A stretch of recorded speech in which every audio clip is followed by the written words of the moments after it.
হ্যাঁ ঠিক আছে, থ্যাংক ইউ। তারপর স্যার আপনার পরিচয় দেয়া। হ্যাঁ ঠিক আছে, আসলে বেশ অনেকগুলো ক্রপস এর প্রোডাকশন কস্ট তোমাদেরকে পড়ানো হবে বা আলোচনা করা হবে। এটা আমরা কয়েকজন টিচার মানে এটা ডিস্ট্রিবিউট করে নিয়েছি। তো আমি যে অংশটুকু পড়াবো সেটা হলো রাইস এবং মেইজের কস্ট অফ প্রোডাকশন। আরো কিছু ক্রপস আছে সেগুলো অন্য টিচাররা আর কি পড়াবেন। এটা আসলে তোমাদের আমার মনে হয় কিছুটা হলেও ধারণা আছে যে কস্ট অফ প্রোডাকশন বলতে কি বোঝানো হয়। কেউ একজন বলতে পারবে?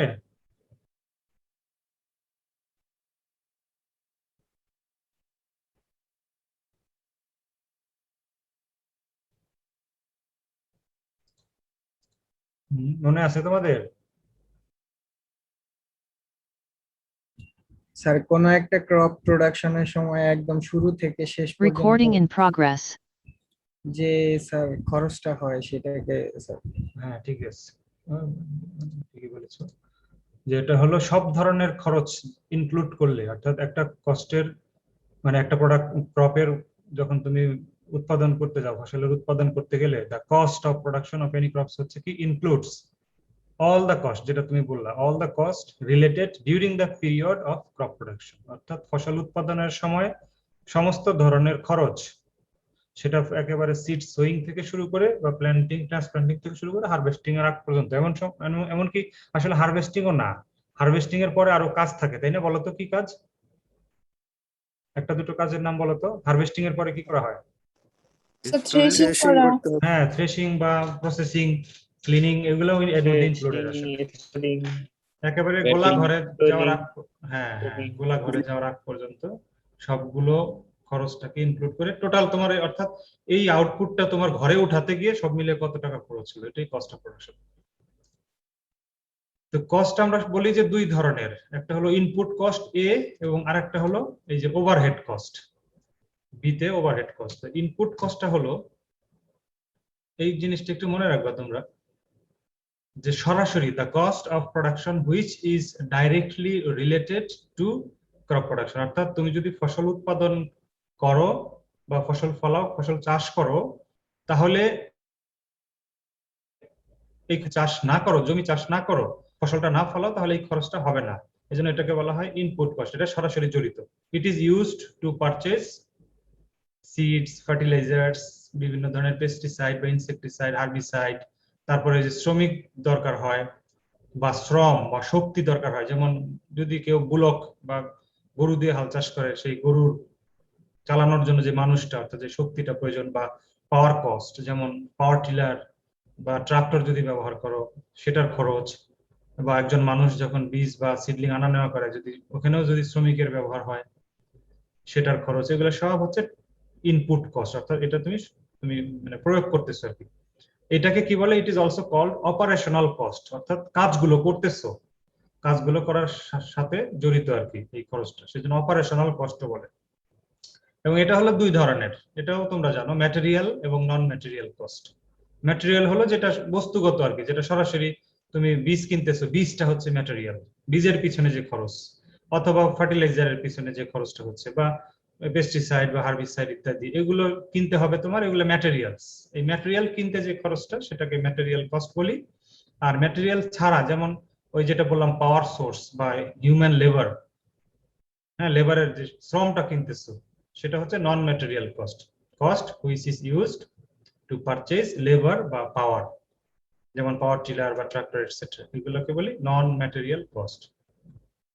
তো তোমরা একটা জিনিস খেয়াল রেখো, যে আমরা যখন ফসল উৎপাদন করতে যাব, বা ধরো তোমার নিজের কথাই যদি বিবেচনা করো, যে তোমার এক টুকরা জমি আছে, সেখানে তুমি ফসল উৎপাদন করতে যাবে, তাহলে এই দুইটা খরচ তোমার অবশ্যই হবে। বুঝতে পেরেছো? এই যে ম্যাটেরিয়াল কস্ট এবং নন ম্যাটেরিয়াল কস্ট, তোমার নিজের জমি, ঠিক আছে, তোমার নিজের জমি যদি থাকে। এখন আরেকটা খরচের কথা আমরা বলি ওভারহেড কস্ট। এটার মানে কেউ বলতে পারবে আমাকে একটু এক লাইনে?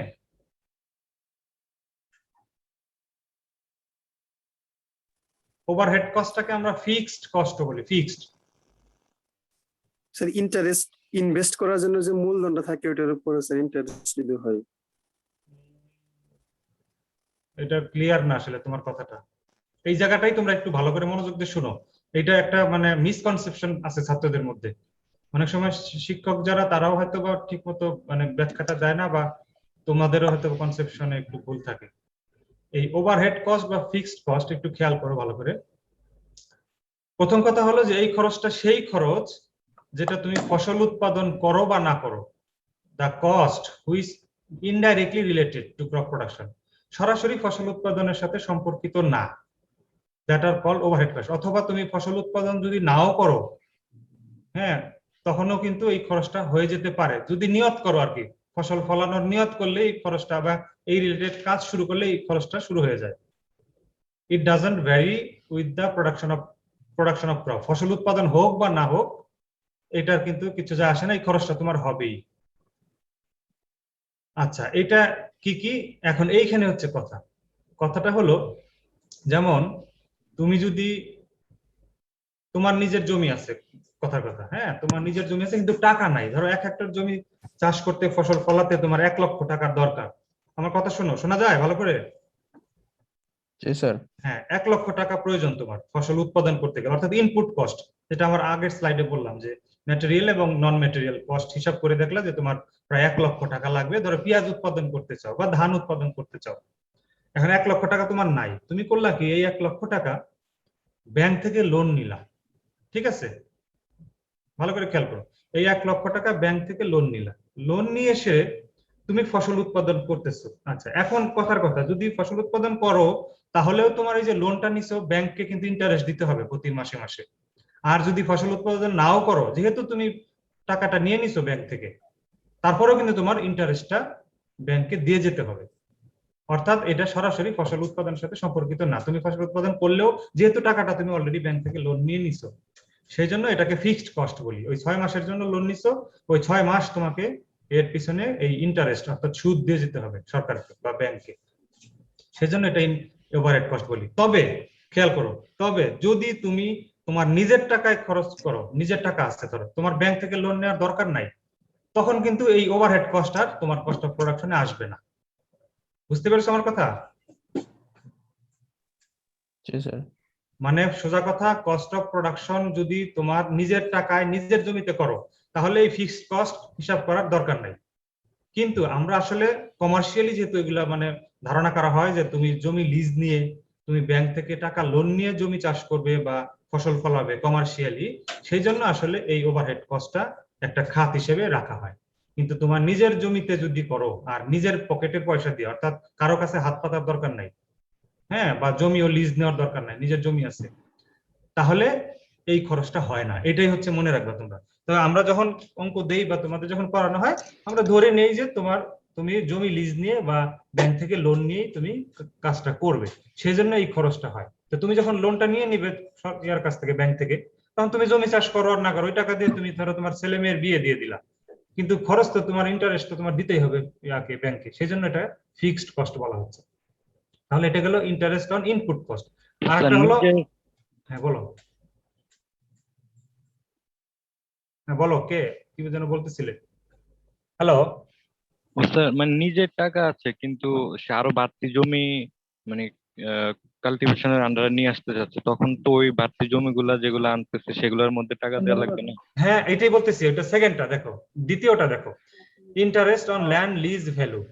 অর্থাৎ তোমার ধরো নিজের জমি নাই, বা তুমি বললা যে একটুখানি আছে, তুমি আরো জমি চাষ করবে, হ্যাঁ, নিজের জমি নাই, অন্যের জমি তুমি লিজ নিয়ে বা বন্ধক নিয়ে চাষ করবে। এখন লিজ যদি নিতে চাও, তখন কিন্তু ধরো তোমার একটা 1 হেক্টর জমি, তোমাদের যার যার এলাকা ভিত্তিক, আমি জানি না কার এলাকায় কত টাকা দিয়ে ইয়া হয়। যেমন এই ময়মনসিংহে যদি বলি, সুতিয়াখালী বা এই যে চুরখাই এদিকে যদি যাও, তাহলে মোটামুটি 10% বা 6% জমি তুমি যদি লিজ নাও, হয়তো বা 1,500 টাকা বা 2,000 টাকা প্রতি 6% 1 কাঠা জমি। তো সেই হিসেবে তুমি এখন হেক্টরে এটা কনভার্ট করো, মানে 247% কে তুমি ধরো কনভার্ট করলে যা আসে সেই পরিমাণ, ধরো 1.5 লাখ বা 2 লাখ বা 2.5 লাখ টাকা যাই হোক, 6 মাসের জন্য বা 1 বছরের জন্য তুমি ওই 1 হেক্টর জমি লিজ নিচ্ছ, লিজ ফসল উৎপাদন করার জন্য। এখন ওই লিজ নিতে গিয়ে তোমার হাতে টাকা নাই, তুমি লিজ নিচ্ছ, তখন তুমি ব্যাংক থেকে ওই টাকাটা আবার লোন নিলা। কথা একই, ইনপুট কস্টের যে খরচটা হবে সেটাও তুমি ব্যাংক থেকে লোন নিলে, আবার জমি যে তুমি লিজ নিবে সেই টাকাও তোমার কাছে নাই, সেটাও তুমি এই ব্যাংক থেকে লোন নিলে। এখন লোন যখন নিয়ে নিছো একবার, তখন তার এগেনস্টে তো তোমাকে ইন্টারেস্ট বা সুদ তো তোমাকে ব্যাংকে দিতেই হবে। সেই টাকা দিয়ে তুমি যা খুশি তাই করো। তুমি দাওয়াতও খাওয়াতে পারো মানুষকে, তুমি জমি লিজও নিতে পারো, তুমি জমি লিজ নাও নিতে পারো, কিন্তু এই খরচটা তোমাকে তখন বিয়ার করতেই হবে। সেই জন্য বলছে যে এটা হলো ফিক্সড কস্ট। এই টাকাটা যখনই তুমি ব্যাংক থেকে লোন নিয়ে নিবে, সেটাই তোমার ফিক্সড কস্ট হিসেবে থেকে যাবে। এই জন্য আর যদি নিজের জমি থাকে, নিজের টাকা থাকে, তাহলে এই দুটো খরচ কিন্তু হয় না। তো যদি তোমাকে কখনো বলে দেওয়া না হয় যে তোমার নিজের জমিতে করতেছো, এইভাবে ক্যালকুলেট করো, না বলে দিলে তোমার এইভাবেই করে যাবে। অর্থাৎ ধরে নেওয়া হবে যে তুমি জমি লিজ নিচ্ছ ব্যাংক থেকে লোন নিয়ে, বা নিজের টাকা নাই, ব্যাংক থেকে লোন নিয়ে টাকা নিয়ে তারপরে কাজটা করতেছো। সেই জন্য এটাকে তখন ধরা হয় যে হ্যাঁ, এটা ফিক্সড হয়ে যাবে খরচ। আর একটা খরচ ধরা হয়, এটা আসলে মানে বড় আকারে যারা জমি চাষ করে বা বড় বড় ফার্ম যাদের আছে, তাদের ক্ষেত্রে অনেক সময় এটা প্রযোজ্য, যে 5% অফ টোটাল যে খরচটা হবে ইনপুট কস্টের, ম্যাটেরিয়াল নন ম্যাটেরিয়াল কস্টের যে খরচটা, তোমরা কথার 1 লাখ টাকা যদি খরচ হয়, তো ধরে নেওয়া হয় যে 5% টাকা এদিক সেদিক হবে। অনেক সময় এলাকার মানে অনেকের প্রেশার থাকে, চাঁদাবাজি থাকে, এই থাকে ওই থাকে, হ্যাঁ, বিভিন্ন ধরনের খরচ টরচের বিষয় থাকে। ধরে নেওয়া, এটা এটা জাস্ট এটা একটু ধরে রাখা হয় যে এত টাকা আমার এক্সট্রা খরচ হতে পারে। তো সেটাও তোমার ওই জমি চাষ করলে, বা তুমি ধরো জমিটা লিজ নিলে, হ্যাঁ, তুমি লিজ নেওয়ার পরে কিছু করতেছো না, কিন্তু দেখা গেল যে এলাকা থেকে উৎপাত শুরু করছে যে আমাদেরকে এত টাকা দিতে হবে, কিন্তু তো সেই জন্য ধরে টরে রাখা হয় অনেক সময় এই খরচটা। এটাও তোমার ফিক্সড, মানে এই টাকাটা চলে যাবে তুমি জমি চাষ করো আর না করো। বোঝা গেছে ওভারহেড কস্টটা সম্পর্কে ধারণা? জি স্যার। একটা কোশ্চেন ছিল হ্যাঁ, বলো প্লিজ। স্যার, ইন্টারেস্ট অন যে ইনপুট, ল্যান্ড লিজ ভ্যালু, এগুলো কি স্যার ফিক্স যে 9%ই হবে, আর মিসেলানিয়াস এর ক্ষেত্রে 5%ই হবে, এটা কি ফিক্স? মিসসেলেনিয়াস এর ক্ষেত্রে 5%, এটা আসলে মানে ওয়ার্ল্ড ওয়াইড এটা একটা কনসেপ্ট তৈরি হয়েছে যে এরকম এর আশেপাশে খরচ হয়। তো ধরে রাখছে এটা 5% না হয়ে কমও হতে পারে। ধরো এটা তুমি জানো, হ্যাঁ, এটা তোমার এলাকার উপর ভিত্তি করে, তোমার নাও হতে পারে, 0%ও হতে পারে, এটা কারো আরো বেশিও হতে পারে। এখন এটা নির্ভর করে ওই ওই এলাকার সামাজিক পরিস্থিতির উপর নির্ভর করে এটা ভ্যারি করে। তো এটা আসলে অঙ্ক করার খাতিরে একটা নির্দিষ্ট অ্যামাউন্ট, তুমি তো আর এখানে রেঞ্জ ধরতে পারবা না। তুমি যখন অঙ্ক করবা, তখন হয় তোমার 2% ধরতে হবে, 3% বা 4%, যে কোনো একটা পার্সেন্ট ধরে করতে হবে। মিসসেলেনিয়াস যেটা, সেটা এটা ভ্যারি করে।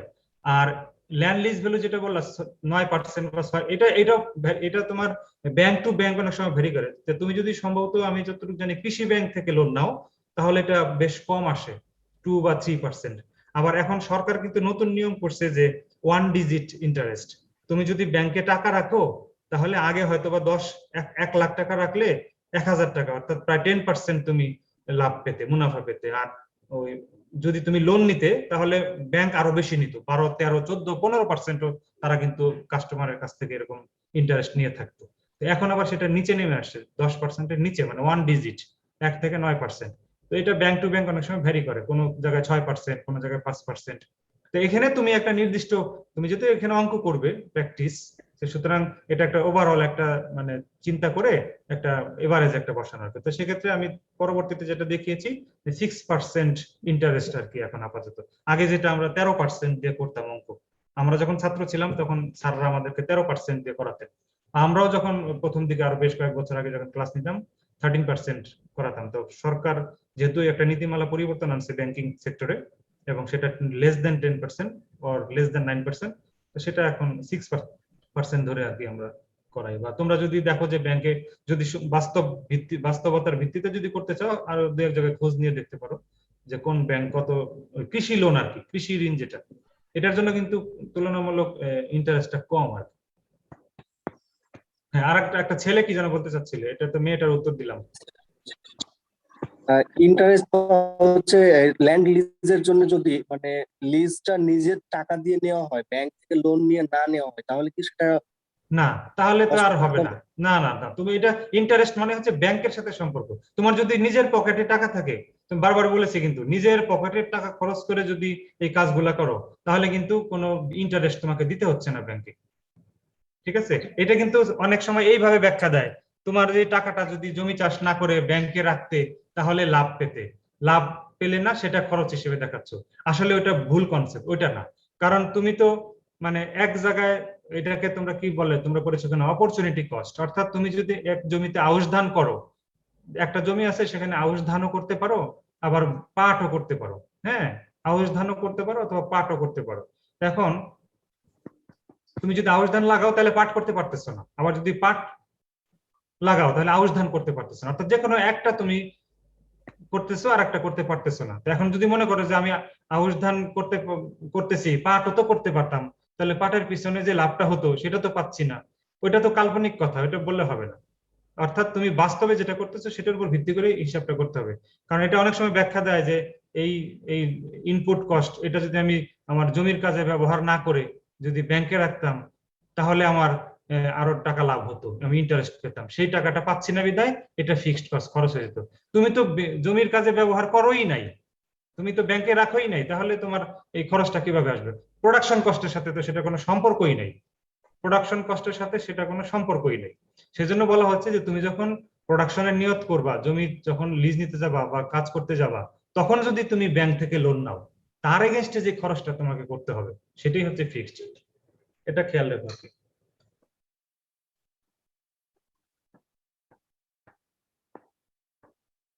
বোঝা গেছে? আর এই রিলেটেড কারো কোনো কোশ্চেন এখন পর্যন্ত? ওকে, তাহলে আমরা নেক্সট স্লাইডে যাই। এখানে জাস্ট তোমাদের জন্য কিছু টার্মিনোলজি, যে টোটাল কস্ট অফ প্রোডাকশনটা হলো ওই ইনপুট কস্ট এবং ওভারহেড কস্টের যোগফল, দুটো মিলে যে খরচ সেটাই টোটাল। আর গ্রস রিটার্ন বা এটাকে গ্রস ইনকামও বলে, এটাকে আরেক অর্থে আরেক নাম ডাকা হয় টোটাল আউটপুট। আর নেট রিটার্ন বা নেট ইনকাম হলো টোটাল আউটপুট থেকে বা টোটাল ইনকাম থেকে বা গ্রস রিটার্ন থেকে বা গ্রস ইনকাম থেকে যখন কস্টটা বাদ দাও, খরচটা বাদ দাও, সেটা হয়ে যাবে নেট ইনকাম। আর বিসিআর মানে হলো বেনিফিট কস্ট রেশিও, অর্থাৎ তুমি যে ইনকামটা হলো গ্রস, টোটাল যে ইনকামটা হলো সেটাকে কস্ট অফ প্রোডাকশন দিয়ে ভাগ দিলে বেনিফিট কস্ট রেশিও বের হবে। এবং মনে রাখবা বেনিফিট কস্ট রেশিও কিন্তু সবসময় একের অধিক হতে হবে, মোর দেন ওয়ান, যদি তুমি ক্রপ প্রোডাকশন কন্টিনিউ করতে চাও, তাহলে মানে তোমার লাভ হবে আর কি, তা না হলে লস। যদি benefit cost ratio less than one হয় তার মানে তোমার লস হচ্ছে। 1 টাকা খরচ করে তুমি যদি 1 টাকাই পাও তাহলে তোমার লাভ হচ্ছে না। বেনিফিট কস্ট রেশিও হচ্ছে তোমার 1-এর বেশি হতে হবে, ধরো 1.2 হলো, benefit cost ratio equal to 1.2 মানে কি বলতে পারবে কেউ? বিসিআর বা benefit cost ratio equal to 1.2 মানে কি বলো তো? লাভ হবে। হ্যাঁ বলো তো কি হবে, ব্যাখ্যাটা কি হবে? টোটাল কস্ট হবে তার অর্ধেক লাভ হবে। না না, হয় নাই। স্যার 20% লাভ হবে। টাকা লাভ হবে। কত টাকা লাভ হবে? 1 লক্ষ টাকায় 12,000 টাকা। না 1.2 তো 20,000 টাকা। 20,000, হ্যাঁ। হ্যাঁ 2.2, অর্থাৎ সোজা কথা 1 টাকা খরচ করে তুমি আয় হবে 1 টাকা 20 পয়সা। তার মানে লাভ হচ্ছে 20 পয়সা 1 টাকা যদি করো 1.2, তার মানে এখানে লাভ হচ্ছে সোজা কথা 1-এর বেশি হতে হবে। 1 বা 1-এর কম হলে ওইটা করা যাবে না, ওই ফসল আর চাষ করা যাবে না। সেই জন্য আসলে প্রোডাকশন, কস্ট অফ প্রোডাকশনের মানে এটা জরুরি একদম ফার্মারের ক্ষেত্রে। এখনকার অনেক কৃষক আছে যারা মার্জিনাল বা স্মল ফার্মার, তারা কিন্তু এত কিছু হিসাব টিসাব করে না, তারা খরচ করতে থাকে আর ওই যে সিজন শেষে ধানটা কেটে মানে খাবার টাবার খায়, খোরাকি হয়, এইভাবেই চলে। কিন্তু অনেকে আছে যে হিসাব নিকাশ করে যে আমি এটা করব কি করবো না, আমার হিসাব এই সব মিলিয়ে তারা একটা বসে হিসাব করে যে আমার খরচ কত হলো, কত টাকা ইনকাম হলো। তো খেয়াল রাখতে হবে যে এটা তোমরা যেহেতু এগ্রিকালচারিস্ট, ভবিষ্যতে তোমার ফার্স্ট ক্লাস অফিসার হবে এবং বেশিরভাগই তোমরা ফিল্ড লেভেলে কাজ করবা, ডিই তে। সরকারি চাকরি যদি করতে চাও, ঘুষ ছাড়া চাকরি যেটা এখনো আছে বাংলাদেশে তোমাদের জন্য, সেটা হলো বিসিএস দিয়ে উপজেলা কৃষি অফিসারের যে পদটা সেখানে চাও, বেশি মানে এই রিলেটেড আর কি। মানে তুমি যদি এগ্রিকালচার রিলেটেড চাকরি করতে চাও, সেখানে তোমাদের এই জিনিসগুলো কিন্তু খুব ভালোভাবে কাজে লাগবে পরবর্তীতে। কারণ তোমার উপরে আসবে, তোমাকে বাজেট তৈরি করতে হবে, কোন এলাকায় কোন ফসল নতুন ঢুকাতে হবে বা ইনক্লুড করতে হবে, সেটা কিন্তু তোমাদের মতো তোমরা যারা পরবর্তীতে এরকম এগ্রিকালচারিস্ট হবে, চাকরি পাবে, তখন কিন্তু এই জিনিসগুলো তোমাদের হাতে কলমে আরো প্রয়োজন হবে। আচ্ছা, আমরা তাহলে যেহেতু আমি বলেছিলাম যে রাইস এবং মেইজের কস্ট অফ প্রোডাকশন আলোচনা করব, তো রাইস আবার যেহেতু 3 সিজনে হয়, আউশ, আমন এবং বোরো, তো আউশটা আসলে খুব বেশি এখন আর হয় না, আমন এবং বোরোটাই করা হয় মেইনলি। তো সেটা এই আমন ধানের এবং বোরো ধানের কস্ট অফ প্রোডাকশন আর শেষে মেইজের কস্ট অফ প্রোডাকশন নিয়ে একটু জাস্ট একই রকমই সেটা ব্যাখ্যা দিব আর কি। তবে কস্ট অফ প্রোডাকশন জানার আগে তোমাদের কি জানতে হবে বলো তো? ওই জিনিসটা জানা থাকলে মোটামুটি কস্ট অফ প্রোডাকশন তুমি কিন্তু মানে অনুমান করে পরীক্ষার খাতায় লিখে দিয়ে আসতে পারবে নিজের একটা হিসাব করে। বলো তো কোন জিনিসটা যদি জানতে পারো? বলতে পারবে কেউ?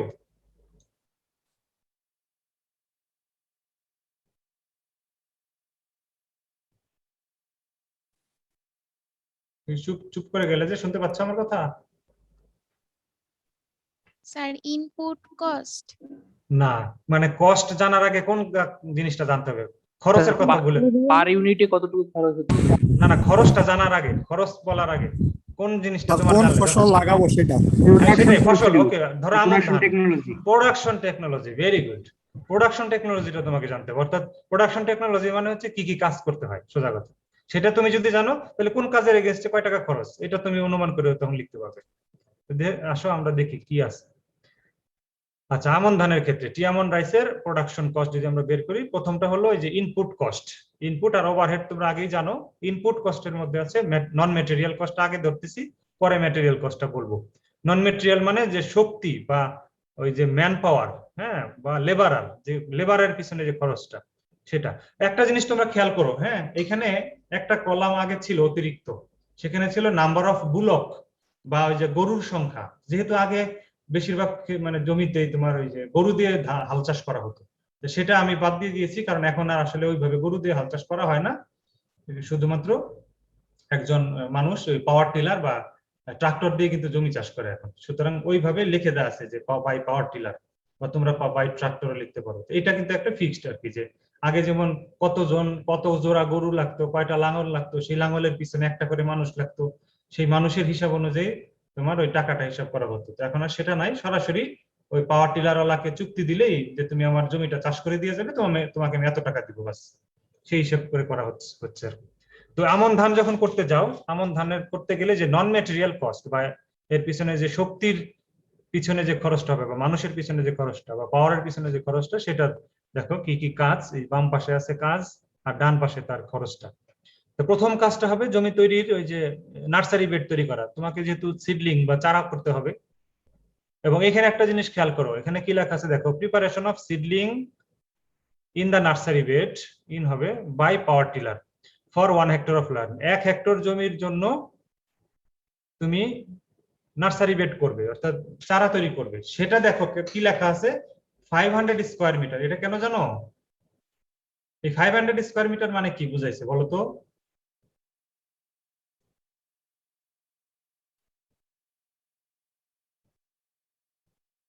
তোমাদের যে লেভেল 3 সেমিস্টার 2 তে প্রথম ক্লাসটাই হচ্ছে প্রিপারেশন অফ নার্সারি বেড পড়ানোর কথা ছিল, রাইস এবং টোবাকো।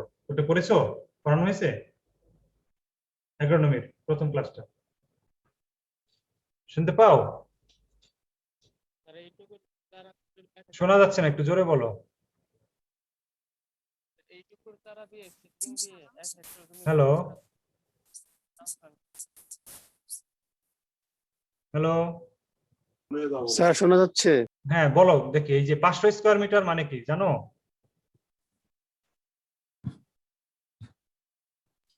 মানে 1 হেক্টর ল্যান্ড লিখলাম, আবার ব্র্যাকেটে 500 স্কোয়ার মিটার লিখলাম, এটার মানেটা কি?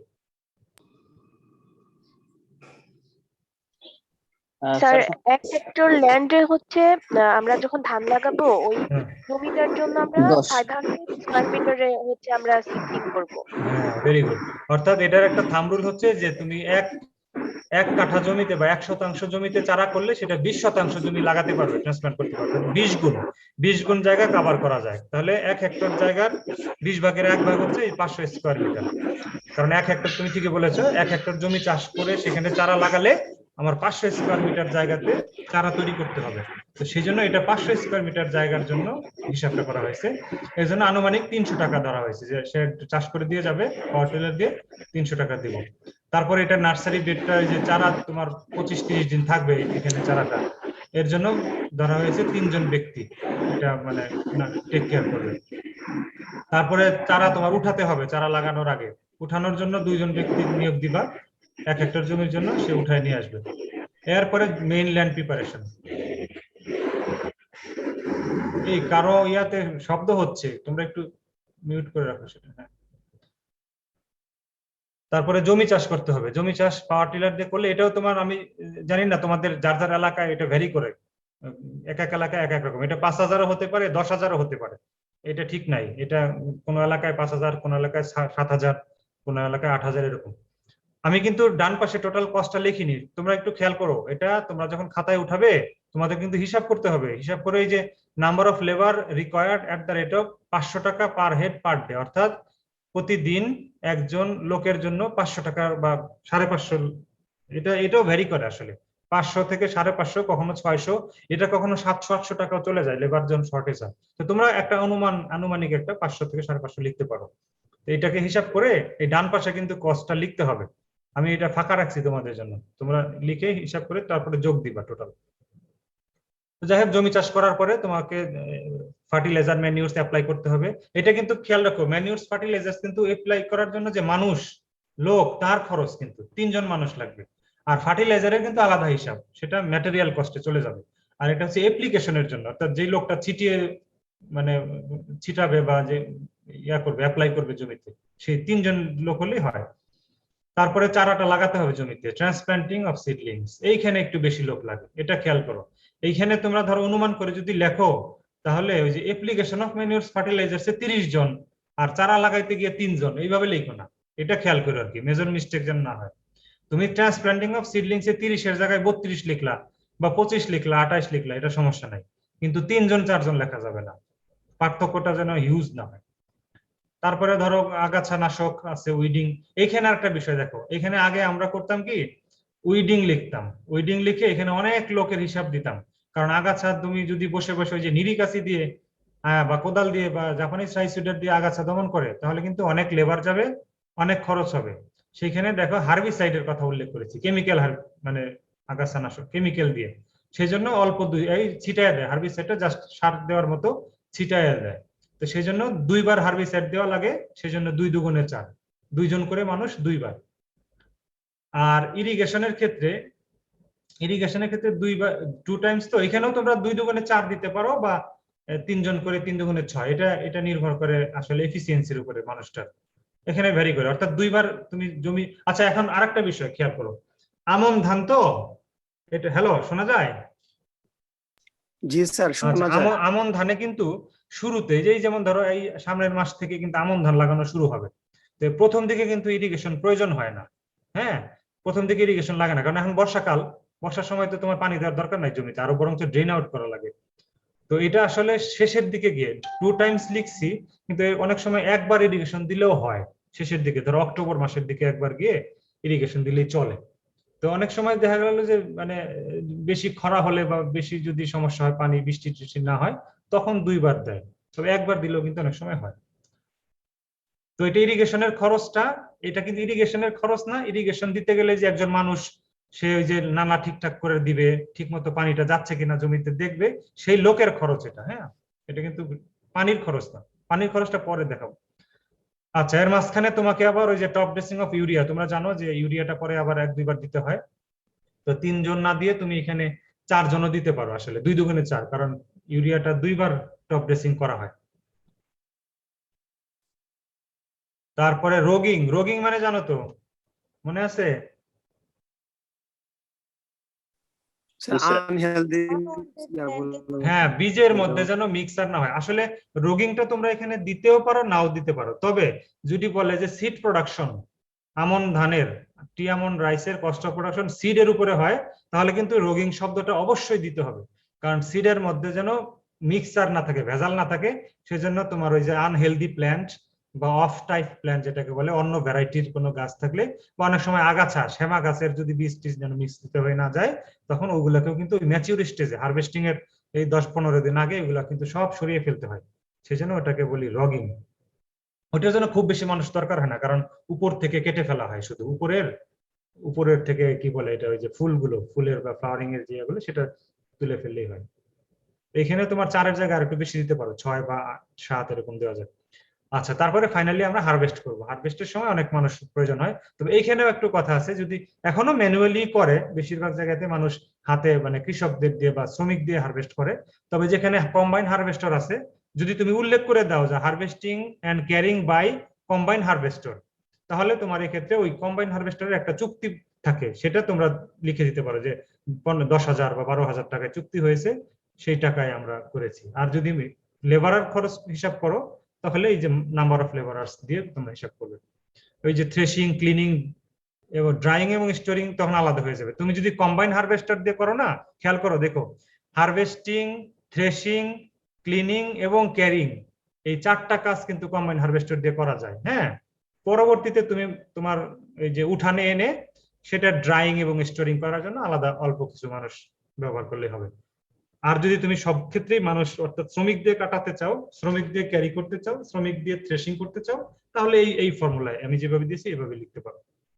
আর ফাইনালি ওই যে কিছু খড় হবে, তোমার খড়গুলাও তোমার ড্রাই করে সেটাকে স্তূপ করতে হবে। এটার জন্য কিন্তু কিছু মানুষ প্রয়োজন হয়, 10-12 জনের মতো মানুষ। প্রতিজন 500 টাকা করে নিলে এইভাবে তোমার লাস্ট ডান পাশের কলামে কস্ট চলে আসবে। এই মোটামুটি হলো এদের আমন ধানের নন ম্যাটেরিয়াল কস্টের লিস্ট। স্যার 1 নম্বরটা আরেকবার বলবেন, ওই যে 500 মিটার স্কয়ারের কাহিনীটা। 500 মিটার মানে হলো আমরা যখন ধান চাষ করি, ধানের ট্রান্সপ্লান্ট করি, রাইসের ক্ষেত্রে এটা মেইনলি, হ্যাঁ রাইসের ক্ষেত্রে প্রযোজ্য। ধানের ক্ষেত্রে 1 হেক্টর জমি যদি তুমি চারা লাগাতে চাও, তার 20 ভাগের 1 ভাগ জায়গাতে চারাটা তৈরি করতে হয়। অর্থাৎ 1 স্কয়ার মিটার জায়গাতে তুমি যদি চারা করো, সেটা 20 স্কয়ার মিটার জায়গা ট্রান্সপ্লান্ট করতে পারবে। এখন তোমার যদি 1 হেক্টর জমি হয়, 1 হেক্টর জমি মানে 10,000 স্কয়ার মিটার জমি, কারণ 10,000 স্কয়ার মিটার জায়গায় তুমি চারা লাগাতে চাও, ট্রান্সপ্লান্ট করতে চাও, তাহলে তার 20 ভাগের 1 ভাগ জায়গায় চারা তৈরি করলেই হবে। সেই 20 ভাগের 1 ভাগ হলো 20 দিয়ে 10,000কে ভাগ দিলে হয় 500 স্কয়ার মিটার। অর্থাৎ 500 স্কয়ার মিটার জায়গাতে তুমি যেই পরিমাণ চারা পাবে, সেই চারা দিয়ে 1 হেক্টর জমি তুমি ট্রান্সপ্লান্ট করতে পারবে। সেজন্য চারা উৎপাদনের জন্য 500 স্কয়ার মিটার জায়গা দরকার। বুঝা গেছে? জি স্যার, থ্যাংক ইউ স্যার। ওকে, এটা স্যার গেল আমাদের। কম্বাইন্ড হারভেস্টার দিলে মানে কস্ট কিরকম হবে? এইটা নির্ভর করে আসলে, এইটা হলো একর প্রতি সাধারণত 4 থেকে 5,000 টাকা নেয়। হ্যাঁ, এটাও ভ্যারি করে। তো একর যদি 4,000 টাকা হয়, তাহলে হেক্টরে কত হবে বলো তো? 1 হেক্টরে কত একর? দেখি পারো কিনা, মনে আছে কিনা? 2.47। হ্যাঁ 2.47। তাহলে 2.47 দিয়ে ওই 4,000 বা 5,000 কে গুণ দাও। আমাদের এখানে দেখছি আর কি, আমাদের অ্যাগ্রোনমি ফার্মে আমরা যখন কম্বাইন হারভেস্টার দিয়ে ওদেরকে ইয়া করি, তো 4 থেকে 4,500 টাকার মতো ভ্যারি করে আর কি, দিতে হয়। 4 থেকে, হ্যাঁ ওরকম। এইটা তোমরা তোমাদের এলাকায় খোঁজ নিতে পারো, যাদের এলাকায় কম্বাইন হারভেস্টার ইউজ করে। এগুলো আসলে ভ্যারি করে মানুষের এলাকা ভেদে। উত্তরবঙ্গের দিকে একরকম, দক্ষিণবঙ্গে একরকম, সেন্ট্রাল বঙ্গে একরকম, এক এক জায়গায় এক এক রকম। তো সেইভাবেই করতে। তবে তোমরা লিখলে একটা গড় করে ওই 4-5 হাজার টাকার মতো পার একর একটা গড় করে দিতে পারো আর কি। এইখানে দেখো, এখানে তো অনেক টাকা যাবে। হারভেস্টিং এন্ড ক্যারিং এর জন্যই 40 জন যদি লাগে, তাহলে 500 টাকা করে যদি দাও এক একজনকে, 4-5 20,000 টাকা চলে যাচ্ছে। তো কম্বাইন হারভেস্টারে কিন্তু খরচটা তখন তুলনামূলক অনেক কম। কারণ কম্বাইন হারভেস্টার দিয়ে তুমি হারভেস্টিং করতেছো, পরিষ্কার, ওই কম্বাইন হারভেস্টার কিন্তু ভিতরে পরিষ্কারও করে ফেলে এবং বস্তায় ভরে দেয়। হারভেস্টিং করা হয়, থ্রেশিং করা হয়, ক্লিনিং এবং ক্যারিং পর্যন্ত করে। পরে তুমি শুধু শুকাবে এবং স্টোর করবে, সেটার জন্য 10 জন মানুষ হলেই চলবে তখন। আচ্ছা, এরপরে আসো আমার আমন ধানের ম্যাটেরিয়াল কস্ট। এখন তোমরা এগুলা জানো যে কত 1 হেক্টর জমি বা ওই 500 স্কয়ার মিটার জমিতে তোমার বীজ কতটুকু লাগবে। বীজ সাধারণত 40 কেজি বীজ লাগে। 1 কেজি বীজের দাম 50 টাকা করে হলে তাহলে 2,000 টাকার বীজ লাগবে। ডান পাশে তোমরা খরচটা তুলে নিও আর কি। আর হ্যাঁ বলো স্যার। স্যার এর আগের স্লাইডে একটু মিস করে গেছি, ওইখানে হচ্ছে বলো, যে কোনটা? 2x2 2x3 জায়গাটা একটু মিস। এটা হলো ওই যেটা আমার লিখতে মনে নাই, উইডিং বাই হার্বিসাইড, 2 বার আর কি, 2 টাইমস হবে, ব্র্যাকেটে 2 টাইমস। তো প্রতিবারে 2 জন করে লেবার ইয়া করলেই হবে, খরচ করলে হবে 2 জন করে লেবার, এই জন্য 2 দুগুণে 4। আর ইরিগেশনও 2 টাইমস লিখেছি, তো ওইখানে লেখা হচ্ছে 3 জন করে প্রতিবারে। এখানে 2 জন করে দিলেও হবে, 2 দুগুণে 4। ইরিগেশনের ক্ষেত্রেও তুমি যদি 2 জন রাখো লোক, তাহলে যথেষ্ট। 1 হেক্টর জমিতে 2 জন মানুষ প্রতিবারে। উইডিং বাই হার্বিসাইডটাও ব্র্যাকেটে তোমরা লিখে রাখতে পারো, মানে আমি টাইপ করছি, ওই 2 টাইমস লিখতে আর আমার খেয়াল নাই। 2 ব্র্যাকেটে 2 টাইমস লিখে দিতে পারো হার্বিসাইডটা। আর যদি কেউ মনে করো হার্বিসাইড দিবে না ইয়াতে জমিতে, তা যে মানে মানুষ দিয়ে করাবে, লেবার দিয়ে, তাহলে কিন্তু অনেক খরচ, প্রায় 20-25 জন লেবার লাগবে কিন্তু। প্রতিবারে 8-10 জন, 10-12 জন করে লাগে 2 বার যদি করতে যাও, তখন কিন্তু অনেক খরচ বেড়ে যায়। এই জন্য এখন কৃষকরা কিন্তু এই হার্বিসাইডের দিকে, অর্থাৎ আগাছানাশকের দিকে ঝুঁকেছে আর কি। আচ্ছা স্যার, থ্যাংক ইউ স্যার। বুঝতে পারছো? স্যার লেবারের সংখ্যাটা তো আমরা ধরে নিব, তাই না স্যার? হ্যাঁ তোমরা ধরে নিবা। তোমরা আসলে এটা তো আমি দিছি মানে মোটামুটি এরকমই লাগে আর কি। তো তোমরা যদি মনে করো না, আরো তোমার যদি খুব হাই লেভেলের খুব এফিশিয়েন্ট লেবার থাকে, একজনের যে 3 জনের কাজ করতে পারবে, সে তো বাইচা গেল, তাহলে তার খরচও কমে গেল। জি স্যার। তবে খেয়াল করো যেটা বলেছি যে তোমার ট্রান্সপ্লান্টিং এর জন্য কিন্তু লেবার দিয়ে যদি করাও 30 জনের মতো লাগে, মানে এই ক্ষেত্রে কিন্তু 3 জন দিয়ে কাজ হবে না, 3 4 জন 5 জন দিয়ে কাজ হবে না। এই জিনিসগুলো মাথায় রেখো আর কি, মানে ডিফারেন্সটা যেন হিউজ না হয়। 1 2 জনের ডিফারেন্স হতে পারে যে হ্যাঁ 3 4 জনের 2 3 জনের ডিফারেন্স হতে পারে, তো 15 20 জনের ডিফারেন্স যেন না হয়। তোমরা যদি অনুমান করে লিখতে যাও, অনেকে আছে যে একটা ধারণা নিয়ে পরীক্ষার খাতায় মনের মাধুরী মিশিয়ে লিখতে থাকে, ওই মাধুরীটা যেন একটু কম থাকে আর কি, তখন বাস্তবতার দিকে যেন যায়।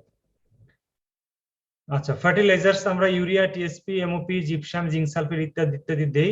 তবে অনেক সময় জিঙ্ক সালফেট দেয়, অনেক সময় জিঙ্ক সালফেট দেয় না জমিতে, কারণ এটা নির্ভর করে জিঙ্কের অভাব আছে কিনা। মোস্টলি আমন ধানের ক্ষেত্রে ইউরিয়া, টিএসপি, এমপি এবং জিপসাম এই 4টাই দেওয়া হয়। অনেক সময় বড় ধানের ক্ষেত্রে আমরা জিঙ্ক সালফেট সহ দিই। এটাও তোমরা যদি জিঙ্ক সালফেট বাদ দিয়ে লেখো অসুবিধা নাই, আর দিতে চাও ধরে নেবো যে তুমি যেই জমির কথা বলতেছো এখানে সেই জমিতে জিঙ্কের অভাব আছে। তো এইভাবে হিসাব করে এই যে এটা মনে রাখো, এই যে প্রাইস লিস্ট আমি দিয়েছি এটা আপডেটেড, গতকালকের হিসাব। এই 16 টাকা হচ্ছে ইউরিয়া সারের পার কেজি, হচ্ছে 16 টাকা বর্তমান বাজার মূল্য আর কি। টিএসপি হলো 22 টাকা কেজি, এমওপি হচ্ছে 15 টাকা, জিপসাম হচ্ছে 12 টাকা কেজি, আর জিঙ্ক সালফেট দস্তার সার হচ্ছে 200 টাকা কেজি পার প্যাকেট আর কি। জিঙ্ক সালফেটটা আসলে খোলা খোলা না, এটা প্যাকেট আকারে বিক্রি হয়। তো এই তোমরা করবা কি, প্রাইসটা ঠিক রাখবা, প্রাইসটা এটা যেন লেটেস্ট ঠিক থাকে। আর সারের পরিমাণ অনেক সময় হেরফের হয়। আমন ধানের চেয়ে কিন্তু বড় ধানে কি সারের পরিমাণ বেশি হবে না কম হবে বলো তো? বেশি লাগবে। বেশি লাগবে, এই জিনিসটা তোমরা মাথায় রাখবা।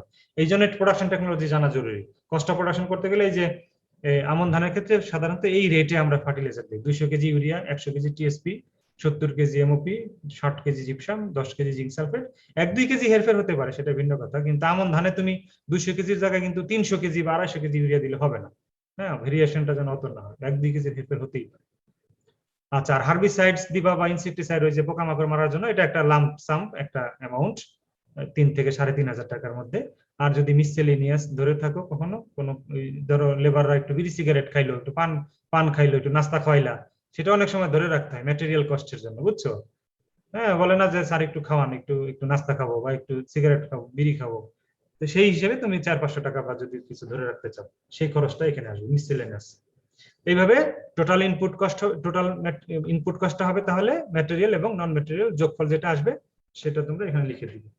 এটা আমাদের তাহলে এটা গেল ইনপুট কস্ট। আচ্ছা, এরপরে ওভারহেড কস্টটা আসো।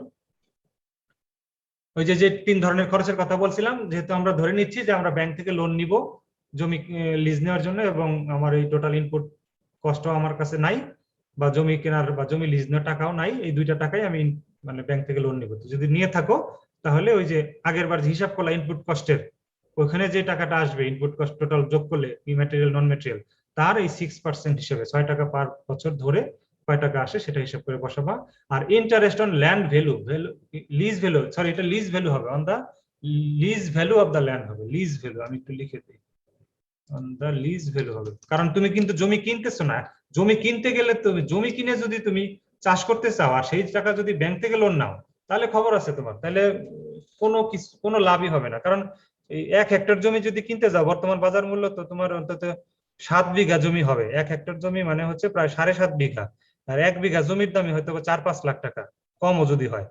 হ্যাঁ, তাহলে প্রায় 50-60 লাখ টাকার মতো, 30-40 লাখ টাকার মতো হবে তোমার ওই জমির দাম। তো সুতরাং ভ্যালু অফ দা ল্যান্ড হবে না, এটা হবে লিজ। তুমি জমিটা লিজ নিবে 6 মাসের জন্য, আর 6 মাসের জন্য তো তুমি জমি কিনবাও না, কেউ কি 6 মাস আজীবনের জন্য জমি কিনে মানুষ। আচ্ছা, তাহলে এটা লিজ ভ্যালু হবে। আর মিসসেলেনিয়াস ওভারহেড কস্ট অর্থাৎ 5% of the total input cost, এটা ধরে রাখলে তো 3টা যোগ করার ফলে যেটা আসবে, এইভাবে ultimately total cost of production হবে ওই ইনপুট কস্ট আগের স্লাইডের গুলো প্লাস এখানকার ওভারহেড কস্ট, এই টোটাল কস্টটা কত আসবে এটা তোমরা লিখে নিবে, ফাঁকা রাখছি আমি। তাহলে আমাদের খরচ কত হলো চলে গেল। এরপর আসে ইনকাম। ইনকামের মধ্যে ধান থেকে 2টা ইনকামই হয়, একটা হলো ধানের যে দানা গ্রেইন, আর একটা হলো খড় স্ট্র। তো বর্তমানে কিন্তু খড়ের বেশ ভালো দাম, তোমরা জানো কিনা জানি না, প্রায় 400-500 টাকা, এবং কখনো কখনো ক্রাইসিস যখন হয় মানে সিজন শেষের দিকে, তখন কিন্তু 800-900-1000 টাকা মানে খড়ের মন হয়ে যায়, অর্থাৎ ধানের দাম 1000 টাকা মন, খড়ের দাম 1000 টাকা মন, এমনও হয়েছে পরিস্থিতি। যাই হোক, স্বাভাবিক পরিস্থিতিতে সাধারণত 400 টাকা, 450 টাকা, 500, 350 এরকম হয়। তো অন অ্যান এভারেজ আমি 10 টাকা করে ধরছি খড়ের দাম, অর্থাৎ 400 টাকা মন। কারণ 40 কেজিতে 1 মন 400 টাকা মন, আর ধানের দাম ধরেছি 25 টাকা করে কেজি, 1000 টাকা মন। এটা মানে সিজনে সাধারণত বর্তমান বাজার মূল্যে এটা বিক্রি হয়।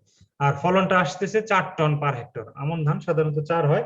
তবে তুমি যদি খুব হাই ইল্ডিং ভ্যারাইটি ব্যবহার করো, তোমাকে যদি স্যারেরা উল্লেখ করে দেয়, এটা মনে রাখো, হ্যালো ভালো করে শোনো, যদি উল্লেখ করে দেয় যে ব্রি ধান 87 87 এর কিন্তু ফলন অনেক বেশি, 5.5-6 টন হয়, তোমরা সেইভাবে কিন্তু এখানে ফলনটা তখন উল্লেখ করে দিবে। হ্যাঁ, আবার যদি বলে ব্রি ধান বোরোর ক্ষেত্রে 89 জাত, তখন এটা সাধারণত দেয় না, তারপরে বলে রাখলাম আর কি, যদি কোনো কারণে টেকনিক্যালি তোমাদেরকে একটু করার জন্য স্যাররা দেয় আর কি, এরকম যে একটা ভ্যারাইটির নাম উল্লেখ করে দিল, তখন কিন্তু সেটার ফলন বেশি হয়, ওই তখন বেশি ধরবা। আমি এটা ধরেছি অন এভারেজ এরকম ফলন হয় আর কি আমাদের দেশে 4 টন, তবে 4.5-5 এরকমও হয়, 5.5 টনও আমি পেয়েছি। এমনকি আমি একটা ধান পেয়েছি, আমন ধান, হরি ধানের নাম শুনেছো তোমরা? স্যার জি স্যার। বলছিলাম যে স্যার মানে সবচেয়ে পপুলার তো ব্রি ধান 28, 28 বা 29। এখন মানে ওদের ওই রাইসের কোয়ালিটির মতো হাই ইল্ডিং ভ্যারাইটি হবে, পাশাপাশি রাইসের কোয়ালিটিও 28-এর মতো বা 29-এর মতো হবে, মানে এরকম কোনো ভ্যারাইটি আছে? আছে আছে আছে তো, 89 যেটা বললাম, 28-29 তো বোরোতে হয়, 89 তারপরে 92, এই ভ্যারাইটি গুলো কিন্তু খুব ভালো। আমি নিজে এটা চাষ করে দেখেছি এখানে ফার্মে, অনেক ভালো ফলন হয়েছে। এমনকি 28-29-এর চেয়ে বেশি ফলন হয়, এবং সুন্দর চিকন চাল, খুব ভালো। যদি তোমাদের ওই যে তোমরা যদি সুযোগ পাও, তোমাদের কেউ যদি এখানে ছাত্রদের মধ্যে কেউ কারো বাড়িতে জমি চাষ করে থাকো কেউ, বা তোমাদের ল্যান্ড আছে বা জমি করে, তোমার বাপ চাচারা করে, তাহলে তোমরা কিন্তু এই ভ্যারাইটি গুলো চাষ করতে পারো। 89 কিন্তু খুবই ভালো, খুব ভালো। 81ও খুব ভালো, 81-এ প্রোটিন পার্সেন্টেজও খুব ভালো। মানে এখন আসলে 28-29-এ থেমে থাকার আর যুগ নাই, বুঝছো? 28-29 মানুষের মধ্যে একটা আস্থা তৈরি করছে, সেজন্য এখনো চাষ করে। কিন্তু 89, 81, 83, 86 এই ভ্যারাইটি গুলো কিন্তু খুবই ভালো। এগুলো ঠিক কোথা থেকে কালেক্ট করব? আসলে কি, এটা আমি তো যেহেতু শিক্ষক বা গবেষক হিসেবে আমি এটা তোমার গাজীপুরে যে ব্রির যে মেইন ইয়ে আছে, ওখান থেকে এনে কাজ করেছিলাম। তো এখন কিন্তু মোটামুটি 89 যেটা, এটা আমার ধারণা জেলা পর্যায়ের যে ডিলার যারা আছে এখানে অ্যাভেলেবল, ময়মনসিংহে সম্ভবত অ্যাভেলেবল, ময়মনসিংহে পাওয়া যায়। কারণ তোমাদের যদি কারো বাড়ি উত্তরবঙ্গে হয়, ওখানে হয়তো রংপুর, দিনাজপুর জেলা শহরগুলোতে খোঁজ নিলে এটা পেতে পারো। 89টা এটা কিন্তু এখন আলটিমেট আপাতত মানে মোটামুটি ডিস্ট্রিবিউট করা হচ্ছে, তবে সব জায়গায় ছড়ানো হয় না, এখনো সব জায়গায় এটা যায় নাই। তোমরা পারলে এটা কালেক্ট করে নিতে পারো। এই ধানটা খুব ভালো আমি দেখেছি। এবং যদি তোমাদের ওই এলাকায় মিল, যেটা রাইস চাল করা হয়, ধান ভাঙানো হয়, ওই মিল যদি ভালো হয় না, মানে অনেক সময় হয় কি, চিকন চাল তো এটা কিন্তু মিলার ভালো না হলে ধানটা চালটা ভেঙে যায়, খুদ হয়ে যায় বেশ কিছু। তো ওইটা যদি ভালো মিলিং করতে পারো, এক্সিলেন্ট চাল হয় এটা। 89টা আমি খেয়েছি, আমি নিজেও চাষ করে এটা দেখেছি আর কি, এখানে ভালো, বেশ ভালো। আর হ্যাঁ কোয়ালিটি স্যার কি 29, 28? হ্যাঁ 28-29-এর মতো, ওর চেয়েও ভালো, ওর চেয়েও ভালো, চিকন তো। আর একটা হলো যদি আমনে করো, আমনের করলে তাহলে এই আমি কিছু বীজ নিয়ে আসছি, এবার আমি এক্সপেরিমেন্ট করব। আর 87 আছে, 87 আছে, খুব ভালো ফলন হয়, ওটা প্রায় 6 টন হয়, 6-এর উপরে হয়। হ্যাঁ, ব্রি ধান 87, এটা হচ্ছে আমনে। আর ব্রি ধান 75ও করতে পারো তোমরা, যদি কেউ মানে চাল নিজে পার্সোনালি খেতে চাও বিক্রি না করে, তাহলে বলবো 75টা খুব ভালো ফলন, ভালো মানে 87-এর চেয়ে একটু কম ফলন হয়, কিন্তু খেতে খুবই ভালো। এটা আমনের জন্য আর কি, আমন সিজনে এটা হচ্ছে হালকা সুগন্ধ আছে, যে কেউ এটা মানে পছন্দ করবে আর কি খেতে। মানে তুমি যদি পার্সোনালি খেতে চাও আর কি, তাও ফলনে 4-এর বেশি, 5 টনের মতো, 5-5.5 টনের মতো হয় এই মানে 75 আর কি। এটা যে আমার কিছু বন্ধু বান্ধব আছে ওখানে, ওদের কাছ থেকে আমি কিছু বীজ নিয়ে আসছি, এবার এক্সপেরিমেন্ট করব। পরবর্তী তোমরা আমার সাথে যোগাযোগ রাখতে পারো, যদি কারো প্রয়োজন হয় বীজ হতে দিতে পারবো আমি, পার্সোনালি যোগাযোগ করলে কি অল্প করে কিছু, পরে তোমরা আবার মানে মাল্টিপ্লিকেশন করে বীজ করে নিতে পারো। এটা মানে ওদের রিকমেন্ডেশন হলো, যদি কেউ খেতে চায় মানে বাজারে বিক্রি না করে, যদি পার্সোনালি কনজিউম করতে চায়, তাহলে 75টা খুব ভালো। আর যদি মানে আরো বেশি ফলন চায়, তাহলে 87টা আরো ভালো, মানে তুমি না খেয়ে বিক্রি করে দিলে আর কি বাজারে। তাহলে আমাদের এটা হলো গ্রস ইনকাম, এই গ্রেইন এবং স্টোর যোগ করলে যে টাকাটা পাবো, এটা হলো। হ্যাঁ স্যার। স্যার এগুলো কোন মৌসুমে চাষ করবে স্যার? কোনটা? এই 87 বা 89? ওইটা বললাম তো, 87 বা 75 এগুলো হচ্ছে আমনে। আর ওই 81, 83, 86, 89, 90, 91, 100, এগুলা হচ্ছে তোমার এখন কিন্তু অনেক ভ্যারাইটি বের হয়েছে, 100 পর্যন্ত বের হয়েছে ব্রি ধান। ওগুলো হচ্ছে বড় সিজনে, বড় সিজনে। তোমরা এক কাজ করো, তোমরা তো আসলে ইন্টারনেট থাকলে ওই যে গুগলে সার্চ দিয়ে দেখো, ওখানে লেখো যে rice varieties develop by BRRI, ওখানে তাহলে ওদের কিন্তু সুন্দর ওয়েবসাইটে ওরা লিস্ট দিয়ে দিচ্ছে একটা ছবি সহ, সেখানে আউশ ধান, আমন ধান, বোরো ধান, 3 ধানের বিভিন্ন ভ্যারাইটির যে রিলিজ করছে সেগুলোর লিস্ট আছে, সেখানে তুমি তাদের ইনফরমেশন সুন্দর পেয়ে যাবে, ডিটেলস, ধানের বৈশিষ্ট্য, চালের বৈশিষ্ট্য, খেতে কেমন, ফলন কেমন, ফার্টিলাইজার কতটুকু দিতে হয়, সব পেয়ে যাবে, একদম প্র্যাকটিক্যাল আর কি। স্যার আমাদের ভার্সিটিতে স্যার এগুলো अवेलेबल হবে বা পাওয়া যাবে? আমাদের ভার্সিটিতে এগুলো अवेलेबल নাই, এগুলা আমি চেষ্টা করি এগুলো আনতে, আমি এগ্রোনমির লোক স্যার হিসেবে, এগ্রোনমি শিক্ষক হিসেবে আমি 81, 83, 86, 89 এগুলো নিয়ে কাজ করছি। আসলে কাজ করার পর ওইটা কিছু আমি তখন ইনচার্জ ছিলাম, আমিও কাজ করেছি, কিছু ধানের বীজ আমার কাছে আছে, কিন্তু ওভারঅল অফিসিয়ালি এগুলা কখনো আনা হয় না আর কি। এটা জানি না বিশ্ববিদ্যালয় কেন এগুলো করে না, এগুলো করা উচিত আসলে, লেটেস্ট ইয়াগুলা নিয়ে তো আমাদের আগে যাওয়া উচিত, কাজ করা উচিত। এবারও আমি এই যে 75 আর 87 নিয়ে আসছি, দেখি এখন এগুলা দেখে কেমন হয়। তো 87টা আশা করি খুব ভালো হবে, আর 75টাও মানে ইয়ার জন্য আর কি, কনজাম্পশনের জন্য ভালো হবে। এটা একটু কাজ করবো আর কি। তোমাদের ইন্টারেস্ট থাকলে পরে আমার সাথে মানে কমিউনিকেট করো আর কি, এখান থেকে দেওয়া যাবে। এর আগেও আমি 89 কিছু বীজ আমি দিয়েছি 2 ছাত্রকে, তারা তাদের এলাকায় করেছে, বেশ স্যাটিসফাইড। আচ্ছা, তাহলে আমরা পরের স্লাইডে চলে যাই। তাহলে এখন গ্রস ইনকাম পেয়ে গেলাম, আর নেট ইনকাম হবে গ্রস ইনকাম মাইনাস হচ্ছে টোটাল কস্ট অফ প্রোডাকশন করলে আমরা টোটাল মানে নেট ইনকাম, অর্থাৎ আমার সব মানে লাভ কত টাকা হলো আর কি, নেট ইনকাম কতটুকু হলো। আচ্ছা, এখন আরেকটু তোমাদের জেনে রাখা ভালো, সেটা হলো বেনিফিট কস্ট রেশিওটা, যেটা তোমরা অলরেডি জানো যে গ্রস ইনকামকে টোটাল প্রোডাকশন কস্ট দিয়ে ভাগ দিলে যেটা পাওয়া যাবে সেটা এখানে আমি আর কিছু বসাইনি। তোমরা যখন করবে কস্ট অফ প্রোডাকশন লিখবে খাতায়, তখন তো সব হিসাব করবে, হিসাব করেই কিন্তু এখানে বসাবে, বসানোর পরে এটা আসবে রেজাল্টটা, এখানে আমি ব্ল্যাঙ্ক রেখে দিয়েছি। আর একটা বিষয় তোমাদের জানা দরকার, ফাইনাল যেটা cost of production per unit of product, অর্থাৎ সিপিইউপি বলি আমরা সংক্ষেপে, অর্থাৎ 1 কেজি ধান উৎপাদন করতে গিয়ে তোমার কয় টাকা খরচ হচ্ছে, এটাকে বলে পার ইউনিট। আমরা পার কিলো আর কি, ধরো 1 কেজি মানে ধানের খরচ কেমন, সেটা হলো TCP minus VB by YP. TCP মানে total cost of production, VB মানে ভ্যালু অফ বাই প্রোডাক্ট, আর ওয়াইপি মানে ইল্ড অফ প্রোডাক্ট। এটা তোমরা করলে বুঝতে পারবে। ধরো এটা রেজাল্টটা যদি এরকম হয় যে 6.9 হলো, 6.9, তার মানে বোঝা যাচ্ছে যে 1 কেজি আমন ধান উৎপাদন করতে গেলে 6.9 টাকা খরচ হবে। এটার মানে হচ্ছে, আমি জাস্ট তোমাদেরকে একটু মানে বোঝানোর জন্য বলতেছি, আমি এটা লিখিনি। বেনিফিট কস্ট রেশিও হচ্ছে 1 এর বেশি হবে, 1.2, 1.3 যদি হয়, তাহলে তোমরা ধরে নিবে যে 1 টাকা খরচ করে 1 টাকা 20 পয়সা ইনকাম হবে, তার মধ্যে 20 পয়সা হবে লাভ। আর সিপিইউপি মানে হলো 1 কেজি ধানের উৎপাদন করতে গিয়ে 1 কেজি ধান মানে প্রোডাক্ট পেতে গেলে কয় টাকা খরচ হবে সেটা।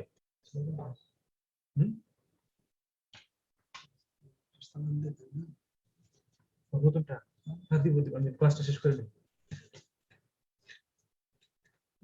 করছেন? হ্যালো, সিপিইউপিটা বুঝতে পারছো তোমরা? জি স্যার। ঠিক আছে, না বুঝলে পরে আবার জিজ্ঞাসা করো। Cost of production per unit of product আছে। তাহলে এই হলো মোটামুটি একটা ফসলের কস্ট অফ প্রোডাকশন। যখন আমরা বলি এই এক্সট্রা দুটো জিনিস বের করা দরকার হয়, বেনিফিট কস্ট রেশিও এবং সিপিইউপি। এটা করলে ডিটেইলস তুমি তোমার একেবারে আদ্যপান্ত জেনে গেলা যে এই ফসলটা তুমি আলটিমেটলি কাল্টিভেট করবা কি করবা না। তাহলে এটা গেল আমন ধান। এরপর আসো বোরো ধানের। বোরো ধানটাও আমন ধানের মতোই, শুধুমাত্র এক জায়গায় একটু পার্থক্য হবে, সেটা হলো নার্সারি বেড ঠিকই আগের মতোই করবা, নার্সারি কেয়ার করবা, আপরুটিং অফ সিডলিং আগের মতোই, পাওয়ার টিলার দিয়ে ল্যান্ড প্রিপারেশন করা হলো, application of manual fertilisers, transplanting of seedlings একই রকম, উইডিং বাই হার্বিসাইডস এটাও 2 বার। আচ্ছা, এইখানে ইরিগেশন হচ্ছে 3 বার। হ্যাঁ, এটা খেয়াল রাখো, 3 বার ইরিগেশন, তো এখানে 3 দুগুণে 6 বা 3 তিরিকে 9 হবে, কারণ আমার বড় ধানে যেহেতু তোমার ইরিগেশনটা বেশ ফ্রিকোয়েন্টলি দিতে হয়, সেই ক্ষেত্রে ইরিগেশনটা এখানে বেশি হবে। আর বাকিগুলো মোটামুটি আমন ধানের মতোই। এখানে স্যার উইডিং এর জন্য যে লেবার সংখ্যা দেখানো হয়েছে এটা অনেক কম হয়ে গেছে স্যার। না, এই উইডিং মানে তো কেমিক্যাল ইউজ করবা, হার্বিসাইড।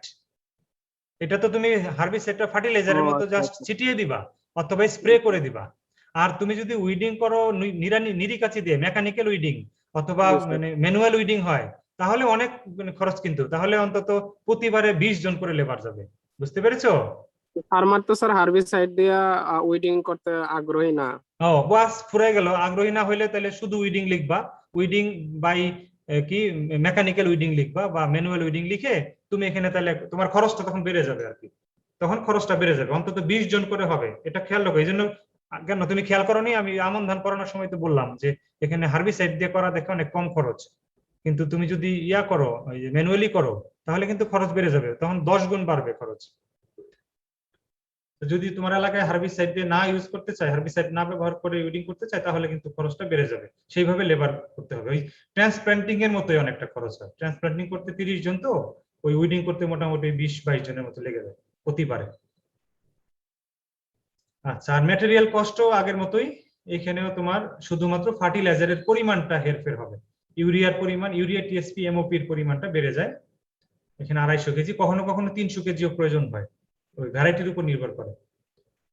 আর বাকিগুলো এরকম। আর ইরিগেশনের যে খরচটা সেটাও তোমাকে এখানে দিতে হবে, হার্বিসাইড, ইনসেক্টিসাইড এবং মিসেলেনিয়াস কস্ট, এটাও আগের মতোই। ও সরি, আমন ধানের ক্ষেত্রে ইরিগেশন শব্দটা লেখা হয়নি, ওইখানে ইরিগেশনের খরচ কম হবে, এখানে ইরিগেশনের খরচটা বেশি হবে। আচ্ছা, আর ওভারহেড কস্ট সেম আগের মতোই, প্রোডাকশনটা এখানে বা ইল্ডটা এখানে বেশি হবে। এটা আসলে আমি গড়টা লিখেছি 5.5 টন, তোমাদেরকে বললাম যে যদি হাই ইল্ডিং খুব ভালো ফল মানে ভ্যারাইটি ব্যবহার করো, কখনো কখনো 7 টন, 7.5 টনও হয়, 8 টনও হয় কখনো কখনো ফলন, সেক্ষেত্রে এখানে তোমার ইনকামটা অনেক বেড়ে যাবে। তো আমি এটা একটা গড় লিখেছি আর কি, 5.5 টন, মানে আমনের চেয়ে বেশি হয়েছে, 5.5 এর জায়গায় তোমরা 6.5 দিলেও হবে, 6.5 দিয়েও করতে পারো, আমার মনে হয় 6.5 দিয়েও করতে পারো তোমরা, 6.5 হাজার কেজি বা 6.5 টন, এটা আগের মতো আছে। এরপরে আসো মেইজ বা ভুট্টার ক্ষেত্রে, ভুট্টাটা একটু ডিফারেন্ট হবে স্বাভাবিকভাবেই, আগের বার তো তোমার ট্রান্সপ্লান্ট করেছো, এবার তো আর ট্রান্সপ্লান্ট না, এটা ভুট্টার প্রোডাকশন টেকনোলজি তোমরা যদি জানো তাহলে তোমাদের জন্য বিষয়টা ইজি হবে। এখানে আছে প্রথমেই জমি চাষ করে ফেলছি, এখানে আর নার্সারি বেড তৈরি না, এখানে সরাসরি মেইনল্যান্ড প্রিপারেশন। এই 5,000 টাকা লিখেছি পাওয়ার টিলার দিয়ে, তোমরা এটা ভ্যারি করতে পারে, 5, 6, 7 এলাকা ভিত্তিক ভ্যারি করতে পারে। তারপরে করতে হবে কি, পাওয়ার টিলার দিয়ে চাষ করার পরে কোনা টানা অনেক সময় পারা যায় না, যদি দেখো যে কোনা যে জমির যে চারপাশে যে কর্নার থাকে সেগুলো ঠিকঠাক মতো আবার কোদাল দিয়ে পরিষ্কার করতে হয়, সেই জন্য অনেক সময় এক্সট্রা লোক দরকার হয়। আর যদি পাওয়ার টিলার এটা নিজেই পারে, অনেক সময় পারে না পাওয়ার টিলার, ওই যে মোড় ঘুরতে গেলে একটা জায়গা বাকি থাকে, তখন এই এই হেডিংটা দরকার, এই যে এই আইটেমটা খরচ হবে আর কি, আর না হলে প্রয়োজন নেই। এরপরে সার দিবা, সার তো আগের মতোই, sewing of seeds in line, এই যে এখানে আগের বার ছিল ট্রান্সপ্লান্টিং করেছো, মেইজের ক্ষেত্রে ট্রান্সপ্লান্টিং না করে সিড সো করতেছো লাইন টেনে। সেকেন্ড পয়েন্ট কি রাইসের ক্ষেত্রে ছিল? কোনটা? সেকেন্ড পয়েন্টটা ও রাইসের ক্ষেত্রে মানে দেওয়া হয়নি, রাইসের ক্ষেত্রে এটাও দিয়ে রাখতে পারো রাইসের ক্ষেত্রে। তবে যদি এরকম হয়, অনেক পাওয়ার টিলার আছে ছোট ছোট, না এটা পাওয়ার টিলার দিয়ে আসলে ডিফিকাল্ট হয় কোনাটা করতে, ট্রাক্টর দিয়ে যদি করে, ট্রাক্টর দিয়ে করলে অনেক সময় কিন্তু করা যায়, কোনাটা ট্রাক্টর দিয়ে একবারে পরিষ্কার করে ওরা ইয়া করে, তখন আর এই হেডিংটা লাগে না, ট্রাক্টর দিয়ে যে করো। আর যদি পাওয়ার টিলার দিয়েও অনেক সময় তোমার, না পাওয়ার টিলার পারবে না ওই কোনাটা, পাওয়ার টিলার দিয়ে যদি করো তাহলে রাইসের ক্ষেত্রে ওটা অ্যাড করে দিও। পাওয়ার টিলার দিয়ে যখন কাজ করবে না, তখন কিন্তু ওই কোনাগুলো কিন্তু পাওয়ার টিলার ওই কর্নার গুলো কিন্তু ঠিক মতো চাষ করতে পারে না, সেখানে ম্যানুয়ালি করে দিতে হয়, তাহলে তোমরা ওটা রাইসে অ্যাড করে দিও, আমার এটা মানে মাথায় ছিল না, রাইসের ক্ষেত্রে অ্যাড করে দিও। আর ট্রাক্টর দিয়ে করলে, ট্রাক্টরের মানে একেবারে সামনে থাকে তো লাঙ্গলটা, ডিস্ক গুলো, ওইটা দিয়ে অনেক সময় কর্নারটা করে ফেলা যায় ট্রাক্টর দিয়ে করলে। আচ্ছা, সিড সুইং করলে তারপরে হচ্ছে কিছুদিন 5-7 দিনের মতো ওই যে কিছু লেবার নিয়োগ দিতে হয়, যে পাখি যেন বীজগুলো খেয়ে না ফেলে, কারণ এই সময় পাখি খুব ডিস্টার্ব করে। এটা মানে শীতকালের দিকে করা হয় তো, অক্টোবর নভেম্বরের দিকে, তখন শুকনা থাকে জমি, ওই সময় পাখি এসে কিন্তু বীজ ভুট্টার দানা খেয়ে ফেলে, সেজন্য পাখি তাড়াতে হয়। এরপরে হার্বিসাইড তুমি অ্যাপ্লাই করতে পারো এখানে 2-3 বার, ইরিগেশনে দিতে হয় বেশ কয়েকবার, 2-3 বার বা 3 বার, হ্যাঁ রবি সিজন তো 3 বারের মতো লাগে। এরপরে বাকিটুকু আগের মতো, top dressing of urea, application of pesticide. এইখানে রোগিংটা হবে না মনে হয়, এখানে একটু ভুল আছে, এটা আমি পরে খেয়াল হয়েছে আমার ওই নোট থেকে আমি নিয়ে আসছি, কিন্তু রোগিংটা এখানে আসলে ভুট্টার ক্ষেত্রে রোগিং খুব একটা এটা লাগে না আসলে, হ্যাঁ ভুট্টার ক্ষেত্রে রোগিং হয় না, এখানে রোগিং হবে না। হ্যাঁ, তারপরে স্টকিং হয়, স্টকিংটা করবা। স্টকিং মানে অনেক সময় খুঁটি দিতে হবে বেশি লম্বা হয়ে গেলে। তারপরে চোর চোর টোর ওই যে অনেক সময় ভুট্টা যখন ম্যাচিউর হয় তখন কিন্তু কিছু পশু পাখি মানে টিয়া পাখি কিন্তু খেয়ে ফেলে। এনিম্যাল বলতে আসলে এখানে বার্ডস কে বোঝানো হয়েছে। আর অনেক সময় এলাকার ছেলে পেলে বাচ্চা কাচ্চা এরা কিন্তু চুরি করে নিয়ে যায়, তো ওইটার জন্য অনেক সময় কিন্তু পাহারাদার নিয়োগ দিতে হয়। আর হলো হারভেস্টিং ক্যারিং করে নিয়ে আসলে এই একটা খরচ। আর এইখানে খেয়াল করো সিডস লাগবে 40 কেজির মতো লাগে না। ভুট্টার ক্ষেত্রে তোমার বীজ 25 কেজির মতো হলেই হয়, 25 থেকে 30 কেজি বীজ হলেই হবে। এটা একটু ভুল আছে, এই 40 কেজি হবে না, এটা 25 কেজির মতো হবে, 25 থেকে 30 কেজি। তারপরে হলো ফার্টিলাইজারটা বেশি লাগবে এই ক্ষেত্রে, হ্যাঁ এই ধানের চেয়ে অনেক বেশি পরিমাণে লাগে। এখন তোমাদেরকে যদি বলে যে হাইব্রিড ভুট্টা, মনে রাখো একটু খেয়াল করো, যদি বলে যে হাইব্রিড ভুট্টা হাইব্রিড মেইজ, তাহলে কিন্তু এখানে ইউরিয়া লাগবে 500 কেজি। খেয়াল করো এটা 350 কেজি হলে হবে না, তখন মানে প্রায় 500 কেজি ইউরিয়া সার করা, এটা মনে রাখো। টিএসপি প্রয়োজন হবে 250 কেজি, একটু মাথায় রেখো আর কি। এটা হচ্ছে নর্মাল ভুট্টা।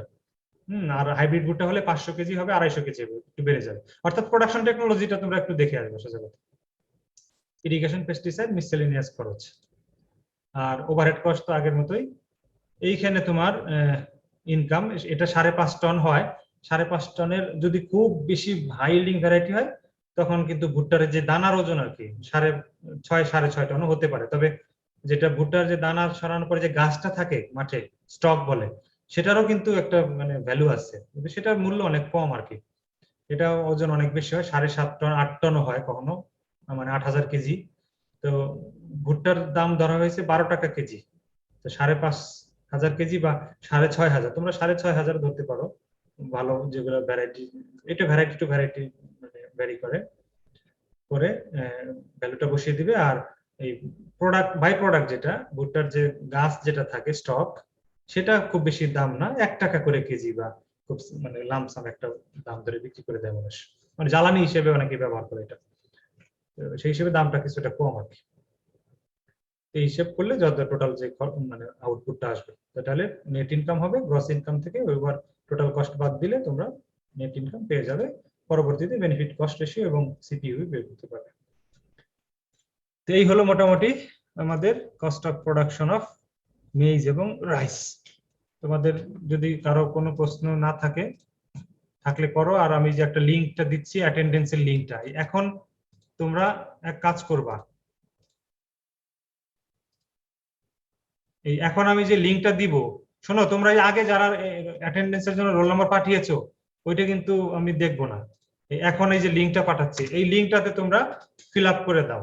আর যারা লিঙ্কটা ওপেন করতে পারবে না, হ্যাঁ যারা লিঙ্কটা ওপেন করতে পারবে না তারা এখন তোমরা তোমাদের আইডি নাম্বারগুলো দিয়ে দিতে পারো, যারা লিঙ্কটা ওপেন করতে পারবে না। লিঙ্কে দিয়ে দিলেই বেটার, তাহলে ওই ইজিলি ইয়া হয়, সিকোয়েন্সটা ঠিক থাকে, এলোমেলো হয় না। এখানে আসলে এলোমেলো ভাবে আসে। তোমরা কাইন্ডলি লিঙ্কটা ঢুকে ওই যে আমি একটা গুগল ফর্ম দিয়েছি অ্যাটেন্ডেন্সের জন্য, এটা ফিল আপ করে দাও প্লিজ। এখন যারা একেবারেই পারতেছো না তারা শুধুমাত্র এই চ্যাট বক্সে এখন দিবে, লিংকের পরে যে রোল নাম্বার গুলো থাকবে আমি সেটা কাউন্ট করবো আর কি, যারা পারবে না লিংকে। আর এর মধ্যে দেখো তোমাদের যদি মানে কারো প্রশ্ন থাকে করতে পারো এই সুযোগে, এই ফাঁকে। স্যার ইরিগেশনের জন্য কিরকম কস্ট ধরবো? ইরিগেশনের ওয়াটার, হ্যাঁ ইরিগেশনের ওয়াটারে এইটা আসলে নির্ভর করে তোমার ওই এলাকার নিয়মের উপরে। কেউ কেউ আছে তারা টাকা চায় না, তারা চায় হলো ফলনের একটা ভাগ চায়। হ্যাঁ, যে যতবার ইরিগেশন লাগে, অর্থাৎ তারা ওই 10-12 বার ইরিগেশন দেয়, বুঝছো? মানে যে যত বলে যে আপনার জমি আমি কখনো শুকনা হইতে দিব না, আপনার যখন পানি লাগে আমি তখনই পানির সাপ্লাই দেব, চুক্তিতে আসে। অনেক সময় 4 ভাগের 1 ভাগ ধান তারা নিয়ে নেয় তখন। সেই ক্ষেত্রে একটা বেশ বড় সড় একটা খরচ হয়, বিশেষ করে বড় সিজনে। বড় সিজন ইরিগেশনের পিছনে 5-7 হাজার 8,000 টাকা চলে যায়, বুঝছো? 4-5 হাজার টাকার মধ্যে চলে যায় ইরিগেশন। আর আমনে কিন্তু ইরিগেশনের এই 1000 খানেক টাকা হলে 1000-2000 টাকা হলে হয়ে যায়। আমনে খুব বেশি লাগে না, বর্ষার সিজন তো।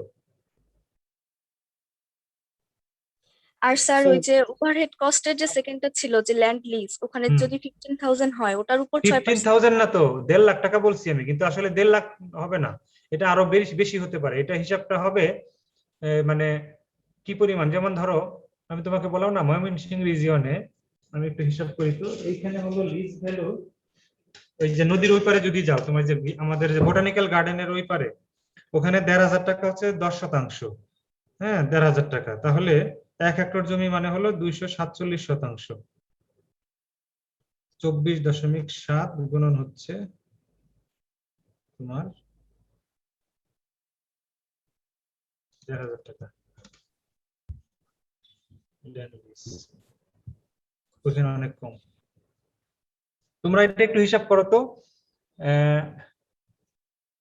4 থেকে 5,000 আমাদের ওই পাশে না ধরে আমরা অ্যাজ ইউজুয়াল ধরি। এই পারে যেটা সুতিয়াখালী নাম শুনছো তোমরা? এদিকে সুতিয়াখালী, বয়রা, চুরখাই, এদিকে জি স্যার। এইখানে সাধারণত 1 কাঠা জমি ওরা 4,000 টাকার মতো নেয়, 4 থেকে 5,000 টাকা। হ্যাঁ, 5,000 টাকা 1 কাঠা। 1 কাঠা মানে 6.5%। 247 ডিভাইডেড বাই হচ্ছে 6.5, 38 গুণন হচ্ছে 5,000। হ্যাঁ, প্রায় 1.5 লাখ 2 লাখ টাকার মতো আসে আর কি, 1,90,000 টাকার মতো আসে ল্যান্ড লিজ ভ্যালুটা তোমার। তার মানে 1.5 লাখ টাকা থেকে 2 লাখ টাকা এর মধ্যে ভ্যারি করবে। হ্যাঁ, 1.5 লাখ থেকে 2 লাখ টাকার মধ্যে ভ্যারি করবে। এই এলাকার হিসাব অনুযায়ী 1,90,000 টাকার মতো আসে। 4,000 টাকা যদি হয়, 6.5% জমির লিজ ভ্যালু যদি 4,000 টাকা হয়, তাহলে তোমার 247% জমি, অর্থাৎ 1 হেক্টর জমি। 247% 1 হেক্টর মানে 2.47 একরে। ওইভাবে হিসাব করলে ল্যান্ড লিজটার এরকম আসে, মানে এক্সাক্ট ফিগারটা। স্যার স্যার স্যার কোশ্চেনে কি স্যার যে ল্যান্ড লিজ নেওয়া হবে এটা কি বলা থাকবে? না, কোশ্চেনে তো তোমাকে বলবে যে কস্ট অফ প্রোডাকশন দেখো বা ইনপুট কস্ট লেখো অথবা অপারেশনাল কস্ট, আমন ধানের অপারেশনাল কস্ট ব্যাখ্যা করো। তখন আর অপারেশনাল কস্ট বললে তো তোমার ওভারহেড কস্ট আর আসবে না। অপারেশনাল কস্ট মানে সরাসরি যেটা খরচ হচ্ছে, তখন কিন্তু আর ওভারহেড অনেক সময় পরীক্ষায় পুরাটা চায় না, এটা মনে রেখো। পরীক্ষায় চায় যে write down the input cost অথবা অপারেশনাল কস্ট অফ টিয়ামন রাইস বা মেইজ এরকম। হ্যাঁ, তখন তোমরা ম্যাটেরিয়াল নন ম্যাটেরিয়াল কস্ট দিয়ে দিলে হবে, তখন আর এই ওভারহেড কস্ট আসবে না। এটা তো সাধারণত লিখে দেওয়া হয় না যে তুমি ল্যান্ড লিজ নিবা না তোমার নিজের জমিতে করবা। তবে এটা মানে সাধারণত এটা মানে বেসিক কনসেপ্ট যে তুমি কমার্শিয়ালি করতেছো, মানে 1 হেক্টর জমি মানে 7.5 বিঘা জমি, বা 2 হেক্টর জমি মানে 15 বিঘা জমি। তো সুতরাং এটা নিজের জমি এত অনেকের থাকে না। তো ধারণা করা হচ্ছে যে হ্যাঁ, কমার্শিয়ালি তুমি করবে, তোমার অন্যের জমি লিজ নিয়ে বা ব্যাংক থেকে, সেই জন্য ব্যাংক থেকে টাকা লোন নিয়ে কাজটা করবে। আর তোমার নিজের জমি যদি হয়, নিজের টাকা যদি থাকে পকেটে, তাহলে তো তোমার ইন্টারেস্টের সাথে কোনো সম্পর্কই নাই। তখন তুমি এই খামাখাই বাড়তি খরচটা তুমি কেন করতে যাবে? তোমার তো খরচ হচ্ছে না। বাস্তবতার দিকে তাকাও, মানে তোমার যদি নিজের জমি থাকে, 10 বিঘা জমি আছে তোমার, কথার কথা, তোমার হাতে 2 লাখ 3 লাখ টাকা আছে, তো তোমার আর ব্যাংকের দরকার আছে কোনো? তুমি তোমার নিজের টাকা দিয়ে নিজের জমি দিয়ে চাষ করতেছো, তাইলে তার ওই ওভারহেড কস্টের কোনো কথাই আসবে না। স্যার ওভারহেড কস্টের মিসেলিয়ানিয়াস কস্টটা দেব না? মিসেলিনিয়াসটা দিতে পারো। হ্যাঁ, তোমাকে যদি বলে দেয় যে নিজের জমিতে করো, হ্যাঁ নিজের জমিতে নিজের টাকা দিয়ে, এটা তো আর বলা থাকবে না। সুতরাং তোমাকে ওভারহেড কস্ট 3টেই কাউন্ট করতে হবে, 3টেই কাউন্ট করতে হবে কিন্তু। কারণ যদি বলে যে কস্ট অফ প্রোডাকশন লেখো, টোটালটাই যদি চায় কখনো, তাহলে তোমাকে ওভারহেড কস্ট অবশ্যই কাউন্ট করে দিতে হবে। এবং এটা ওই যে interest on input cost, interest on land lease value, এটা লিখে দিতে হবে। তখন 3টেই আসবে। এবং মিসেলিনিয়াস মানে ওভারহেড কস্ট 3টেই আসবে। কারণ ধরেই নেওয়া হয় যে এটা জমিটা আসলে অন্যের জমি, ল্যান্ড লিজ নিয়ে করতেছি, ব্যাংক থেকে ইন্টারেস্ট নিয়ে করতেছি, সেজন্য ওইটা দিতে হয় আসলে। যতক্ষণ স্যাররা না বলবে, প্রশ্নে যতক্ষণ উল্লেখ না থাকবে যে তোমার নিজের জমিতে করতেছে।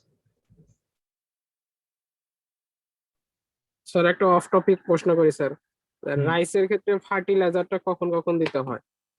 রাইসের ক্ষেত্রে আসলে মানে 3টা সিজন তো, আউশ, আমন, বোরো। এখন আউশে যদি চাষ করো তাহলে এটা আবার 2টা জিনিস, একটা হলো ইউরিয়া ফার্টিলাইজার, আর হচ্ছে আরো 3-4 ধরনের ফার্টিলাইজার আছে, টিএসপি, এমওপি, জিপসাম। তো তোমরা জানো যে ইউরিয়া ফার্টিলাইজারটা সাধারণত খুব হাইলি ভলাটাইল, এটা নষ্ট হয়ে যায় তাড়াতাড়ি। সেজন্য এটা কিন্তু শুরুতে জমি তৈরির সময় দেওয়া হয় না জমিতে। ধান লাগানোর পর, রাইস লাগানোর পরে যখন রাইসটা শিকড়টা যখন এস্টাবলিশড হয়ে যাবে, কারণ তুমি ট্রান্সপ্লান্টিং করার পর কিন্তু সাথে সাথেই শিকড়গুলো কিন্তু বসে না, ওর 4-5 দিন সময় লাগে। তারপরে সে জমি থেকে নিউট্রিয়েন্ট নেওয়া শুরু করে শিকড়ের মাধ্যমে। তো সেই জন্য ইউরিয়া সার যেহেতু তুমি জমিতে অ্যাপ্লাই করলে 2 দিনের মধ্যে কিন্তু নষ্ট হয়ে যাবে সারটা, বা চলে যাবে। তো এই জন্য ধান গাছ যখন রেডি থাকে নেওয়ার জন্য, সেই সময় ইউরিয়াটা অ্যাপ্লাই করতে হয়। আর অন্য সারগুলো সাধারণত জমি চাষ করার সময় অ্যাপ্লাই করে দিতে হয়, কারণ সেগুলা ওই যে মাটির মাটির সাথে বিক্রিয়া করে সয়েল রিঅ্যাকশন, তোমরা সয়েল সায়েন্সে পড়েছো, ওই এভেলেবল ফর্মে আসতে কয়েকদিন সময় লাগে, হ্যাঁ বেশ কয়েকদিন সময় লাগে। সেই জন্য ওগুলা জমি চাষ করার সময় ইউরিয়া ছাড়া বাকি সার দিয়ে দেওয়া হয়। পরে যখন গাছ ইস্টাবলিশড হয়ে যায় চারাটা, সে ধীরে ধীরে নিউট্রিয়েন্ট নিতে পারে, টিএসপি, জিপসাম এগুলা। আর ইউরিয়া সারটা পরে, ধরো তুমি ধান লাগানোর পরে মোটামুটি এটাকে আমরা বলি ম্যাক্সিমাম টিলারিং স্টেজ, হ্যাঁ অর্থাৎ 15 দিন পরে, হ্যাঁ 14-15 দিন পরে প্রথম ডোজ। ইউরিয়াটা সাধারণত আমনে এবং বোরো ধানের ক্ষেত্রে 3 ভাগে ভাগ করবা, 3 সময় দিবা। হ্যাঁ ধরো তোমার শৈশব, কৈশোর আর যৌবনকাল, এরকম অনেকটা বিষয়। ধানেরও এরকম বিভিন্ন পিরিয়ড আছে, তোমাদের পড়ার কথা। তো রাইসের স্টেজ গুলো পড়ছো না, লাইফ সাইকেল পড়ছো না, রাইসের গ্রোথ স্টেজ পড়েছো, হ্যাঁ। তো সেইখানে তোমার ধান লাগানোর পর অন্তত 15 দিন পরে প্রথম ডোজ অফ ইউরিয়া দিবে। টোটাল যে ইউরিয়া ডোজটা তার 3 ভাগ করে, প্রথম ডোজটা, তারপরে দ্বিতীয় ডোজটা দিবে পেনিকেল ইনিশিয়েশন বলে, অর্থাৎ যখন সে রিপ্রোডাক্টিভ স্টেজে আসলো, সাবালক হলো। কোথায় বুঝতে পারছো? দ্বিতীয় ফার্টিলাইজার, অর্থাৎ সেটাও তোমার প্রথমবার দেওয়ার অন্তত 25 দিন পরে, 20-25 দিন পরে দ্বিতীয়বার। আর ফাইনালি যেটা তৃতীয়বার যে ফার্টিলাইজার, ইউরিয়ার কথা বলতেছি, ইউরিয়াটা দিবে সেটা হবে যখন ফুল আসবে। ফুল মানে পেনিকেলটা বের হবে আর কি, পেনিকেলটা বের হয়ে যাবে, অর্থাৎ সেই সময় কিন্তু ওই পলিনেশন হয়, পলিনেশন ফার্টিলাইজেশন হয়, পরাগায়ন এবং সংকরায়ন যেটা বাংলায় বলো। এই সময় কিন্তু যেহেতু নতুন মানে ফুলের পরাগরেণুতে তোমার ফার্টিলাইজেশন হলো, এমব্রায়ো হবে এবং সেটা ধানের দানা তৈরি শুরু হবে, ধানের গ্রেন ফরমেশন। ওই সময় কিন্তু ফার্টিলাইজার আবার দিতে হবে। ওই সময় যদি সার না দাও, নিউট্রিশনের ঘাটতি থাকে, তাহলে চিটা হয়ে যাবে, তখন ওই বাঁচবে না। এই জন্য এই 3টার সময় ইউরিয়া সারটা সুন্দর করে ভাগ করে দিতে হবে। ফুল আসার পরে ফার্মাররা আর ফার্টিলাইজার অ্যাপ্লিকেশন করতে চায় না। হ্যাঁ কেন? এটা তো ওই যে ফুল আসার সময় দিতে হয়, ফ্লাওয়ারিং স্টেজে বলে, এটাকে ফ্লাওয়ারিং স্টেজে দিতে হয়। পেনিকেল ইনিশিয়েশনের পরে ফ্লাওয়ারিং বলে, কারণ ওই সময় দানাটা গঠিত হবে তো। আর ওই সময় পানিও রাখতে হয়, হালকা পানি। এবং উইডিং, ফার্টিলাইজার এবং ইরিগেশনের কিন্তু একটা নিবিড় সম্পর্ক আছে। এবং এটা সবসময় খেয়াল রাখবা, তুমি যেদিন ফার্টিলাইজার দিবা তার অন্তত 1-2 দিন আগে জমি থেকে পানি বের করে দিবা। একদম জমিটাকে শুকিয়ে মানে একদম একেবারে তো তুমি খরার সময় যেরকম ড্রাই হয় ওরকম তার হবে না। পানিটা সোজা কথা, জমিতে কোনো সিপসিপে পানি থাকবে না, পানিটা সরিয়ে দিবে। সরিয়ে দিয়ে তারপরে হচ্ছে ফার্টিলাইজার অ্যাপ্লাই, উইডিং করতে হবে অবশ্যই, তা নাহলে সারটা মানে আগাছায় খেয়ে ফেলবে। উইডিং করবে, উইডিং করে পানিটা সরাই দিবে। সরানোর পরে যখন জমিটা একটু শুকাবে তখন সার দিবে। সার দেওয়ার 1 দিন পরে তখন আবার পানি দিবে। এতে হবে কি, হাইলি ইফেক্টিভ হবে ফার্টিলাইজারটা। দেখো কিরকম রেসপন্স করে গাছ, খুব ভালো রেসপন্স করবে। পানি থাকা অবস্থায় ফার্টিলাইজার দিলে কি সমস্যা হবে? হ্যাঁ নষ্ট হয়ে যাবে, বেশিরভাগই হয় যে ভোলাটিলাইজ হয়ে যায়, আর না হলে লিচিং লস হয়ে নষ্ট হয়। ইউরিয়ার ক্ষেত্রে বলতেছি এগুলো, ইউরিয়া ফার্টিলাইজারটা। এই জন্য নিয়ম হচ্ছে, আসলে তোমরা ওই যে আধুনিক ধানের চাষ একটা বই আছে, ওইটাতে এই সমস্ত নিয়ম কানুন কিছু পাবে, সুন্দর করে ব্যাখ্যা দেওয়া আছে, এটা অনলাইনে পাওয়া যায়, ওটার থেকেও দেখতে পারো। স্যার হ্যাঁ বলো প্লিজ। স্যার বললাম যে স্যার মানে ধানের ব্লাস্ট রোগ আর হচ্ছে কি আপনার এই যে মাজরা পোকা যেটা আছে, মানে স্টেম বোরার যেটা আছে, এগুলো দূর করার জন্য কি, স্টেম বোরার দূর করার জন্য কি স্যার মানে ফেরোমন ফাঁদ বা ট্র্যাপ জাতীয় কিছু ইউজ করা যায়? না, ফেরোমন ফাঁদ আসলে এই ক্ষেত্রে স্টেম বোরারের ক্ষেত্রে কাজ করবে না, কারণ স্টেম বোরারটা হচ্ছে একটা লার্ভা।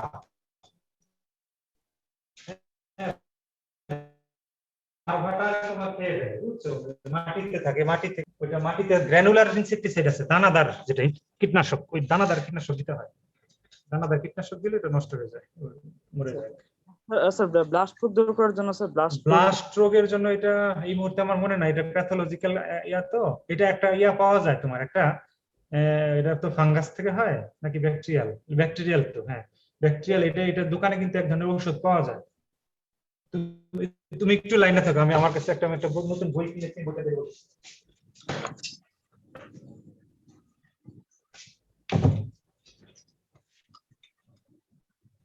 একটু লাইনে থাকো, রাইসের ব্লাস্ট রোগ তো। আর স্যার ধান স্যার কোন সময় স্যার হয়ে যেতে পারে, কিটা হয়ে যেতে পারে? ধানের চিটা হয় যখন তোমার ফুল আসার সময় যদি এক্সট্রিমলি ওয়েদার চেঞ্জ হয়ে যায়, ধরো হঠাৎ গরম বাতাস হলো, গরম বাতাসের কারণে তোমার ওই যে ধানের যে মানে পলিনেশনটা হতে পারে না, অর্থাৎ পুংকেশর, স্ত্রীকেশর, এটা তো তোমরা জানো ধানের ফুলের স্ট্রাকচার পড়ছো, তো ওইটা পলিনেশন হতে পারে না, পরাগায়নটা হতে পারে না, কারণ এই যে তোমার শুকায় যায়, পরাগরেণুটা শুকিয়ে যায় যদি গরম বাতাস হয়, সময় যদি ড্রাই কন্ডিশন থাকে। আবার জমিতে যদি পানি না থাকে, ওই সময় একেবারে শুকনো থাকে, তখন কিন্তু ওই চিটা হয়ে যায় ধানে। অর্থাৎ এনভায়রনমেন্টাল ফ্যাক্টরের কারণে এটা হয় যে তোমার একেবারে গরম যদি হয়, গরম বাতাস বা গরম পড়ে, অথবা যদি তোমার জমিতে পানি না থাকে। আবার অনেক সময় হয় যদি ওই সময় ফিউজেরিয়াম উইল্ট বলে, ফিউজেরিয়াম এক ধরনের আছে, ফাঙ্গাস আছে, সেটা যদি গাছের গোড়াটাকে নষ্ট করে দেয় তখন তো এমনিতে পুরো গাছটার শীষ নষ্ট হয়ে যাবে আর কি। আচ্ছা, ব্লাস্ট রোগের একটু শুনে রাখো। ব্লাস্ট রোগের হলো এই যে ব্লাস্ট রোগ যদি হয় তো অনেক কিছু আছে দেখা যায়, বাজারে বিক্রি হয় আর কি যেই নামে, সেই নামের ওষুধটা বলতেছি, নাটিভো 75 WG গ্র্যানুলার আর কি, অথবা ট্রুপার 75 WP, অথবা অ্যামিস্টার টপ, এগুলা দোকানে এই নামে বিক্রি হয় আর কি। যেমন ওই যে নাপা এইস আছে না, এরকম আর কি ওষুধ, সেরকম আর কি, যে নটিভো, ট্রুপার, অ্যামিস্টার টপ, এইগুলা স্প্রে করতে হয় 1 লিটার পানিতে 1 মিলিলিটার ওষুধ গুলিয়ে 2-3 বার স্প্রে করতে হবে আর কি। স্যার স্যার আমাদের কি প্র্যাকটিক্যাল খাতা এগুলো লেখা লাগবে? লিখে রাখা তো ভালো, কিন্তু যদিও ওরকম ইনস্ট্রাকশন এখনো নাই, তবে লিখে রাখতে পারো সিকোয়েন্স অনুযায়ী সিরিয়ালি। স্যার আমাদের একটু কমাই দিলে ভালো হইতো স্যার, কারণ স্যার এখন তো এত কিছু। না, তোমাদের ব্যাপারে কিন্তু সিদ্ধান্ত হয় নাই কোনো, বুঝছো, তোমাদের ব্যাপারে এখনো কোনো সিদ্ধান্ত হয় নাই। আপাতত লেভেল 4 নিয়ে আমরা মানে আছি আর কি কনসার্ন। লেভেল 4 এর ওদের তো সেমিস্টার 2 ও শেষ প্রায়, তারপরে ওদের তো আরো সামনে মানে সার্টিফিকেটটা, ওদের যদি পরীক্ষাটা হয়ে যায় তাহলে ওদের জন্য একটু ইজি হবে, সেজন্য আপাতত ওদের কথা চিন্তা লেভেল করেছে। 4 এর ভাইদের কি লিখতে হচ্ছে? হ্যাঁ স্যার লেভেল 4 এর ভাইয়া আপুরা কি প্র্যাকটিক্যাল লিখছে? হ্যাঁ, ওদের পরীক্ষার ডেট হয়ে গেছে তো।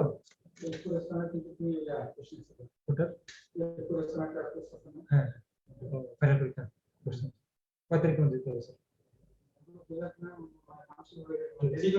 আর ওদের পরীক্ষাটা স্যার 1 জুলাই থেকে না? হ্যাঁ, 1 জুলাই থেকে। ঠিক আছে, তোমাদের লেভেল 4 এর হচ্ছে 1 জুলাই থেকে মোটামুটি সিদ্ধান্ত হয়েছে ফাইনাল পরীক্ষা। ওরা লেভেল 4 সেমিস্টার 1 এর ওটা দিয়ে তারপর ওদের একই দিনে হবে ক্লাস টেস্ট, হয়তো বা সকালের 9টায় ক্লাস টেস্ট হবে আর 10:30টায় হচ্ছে ফাইনাল পরীক্ষা হবে। এইভাবে আমরা সিদ্ধান্ত হয়েছে কি আমাদের এখানে, মানে ক্লাস টেস্ট এবং ফাইনাল পরীক্ষা একই দিনে। জি স্যার, স্যার আমাদের ব্যাপারে যখন সিদ্ধান্ত নেবেন তখন স্যার একটু কনসিডার করে প্র্যাকটিক্যাল যদি একটু কমায় দেওয়া যায় স্যার অনেক ভালো হয়। স্যার একটু দেখেন বিষয়টা। না, এটা তো স্বাভাবিকভাবে আমরা তো ওইটা কনসিডার করবই, ওইটা কনসিডার করতে হবে, তা নাহলে তো তোমাদের উপর আসলে চাপটা বেশি হয়ে যাবে।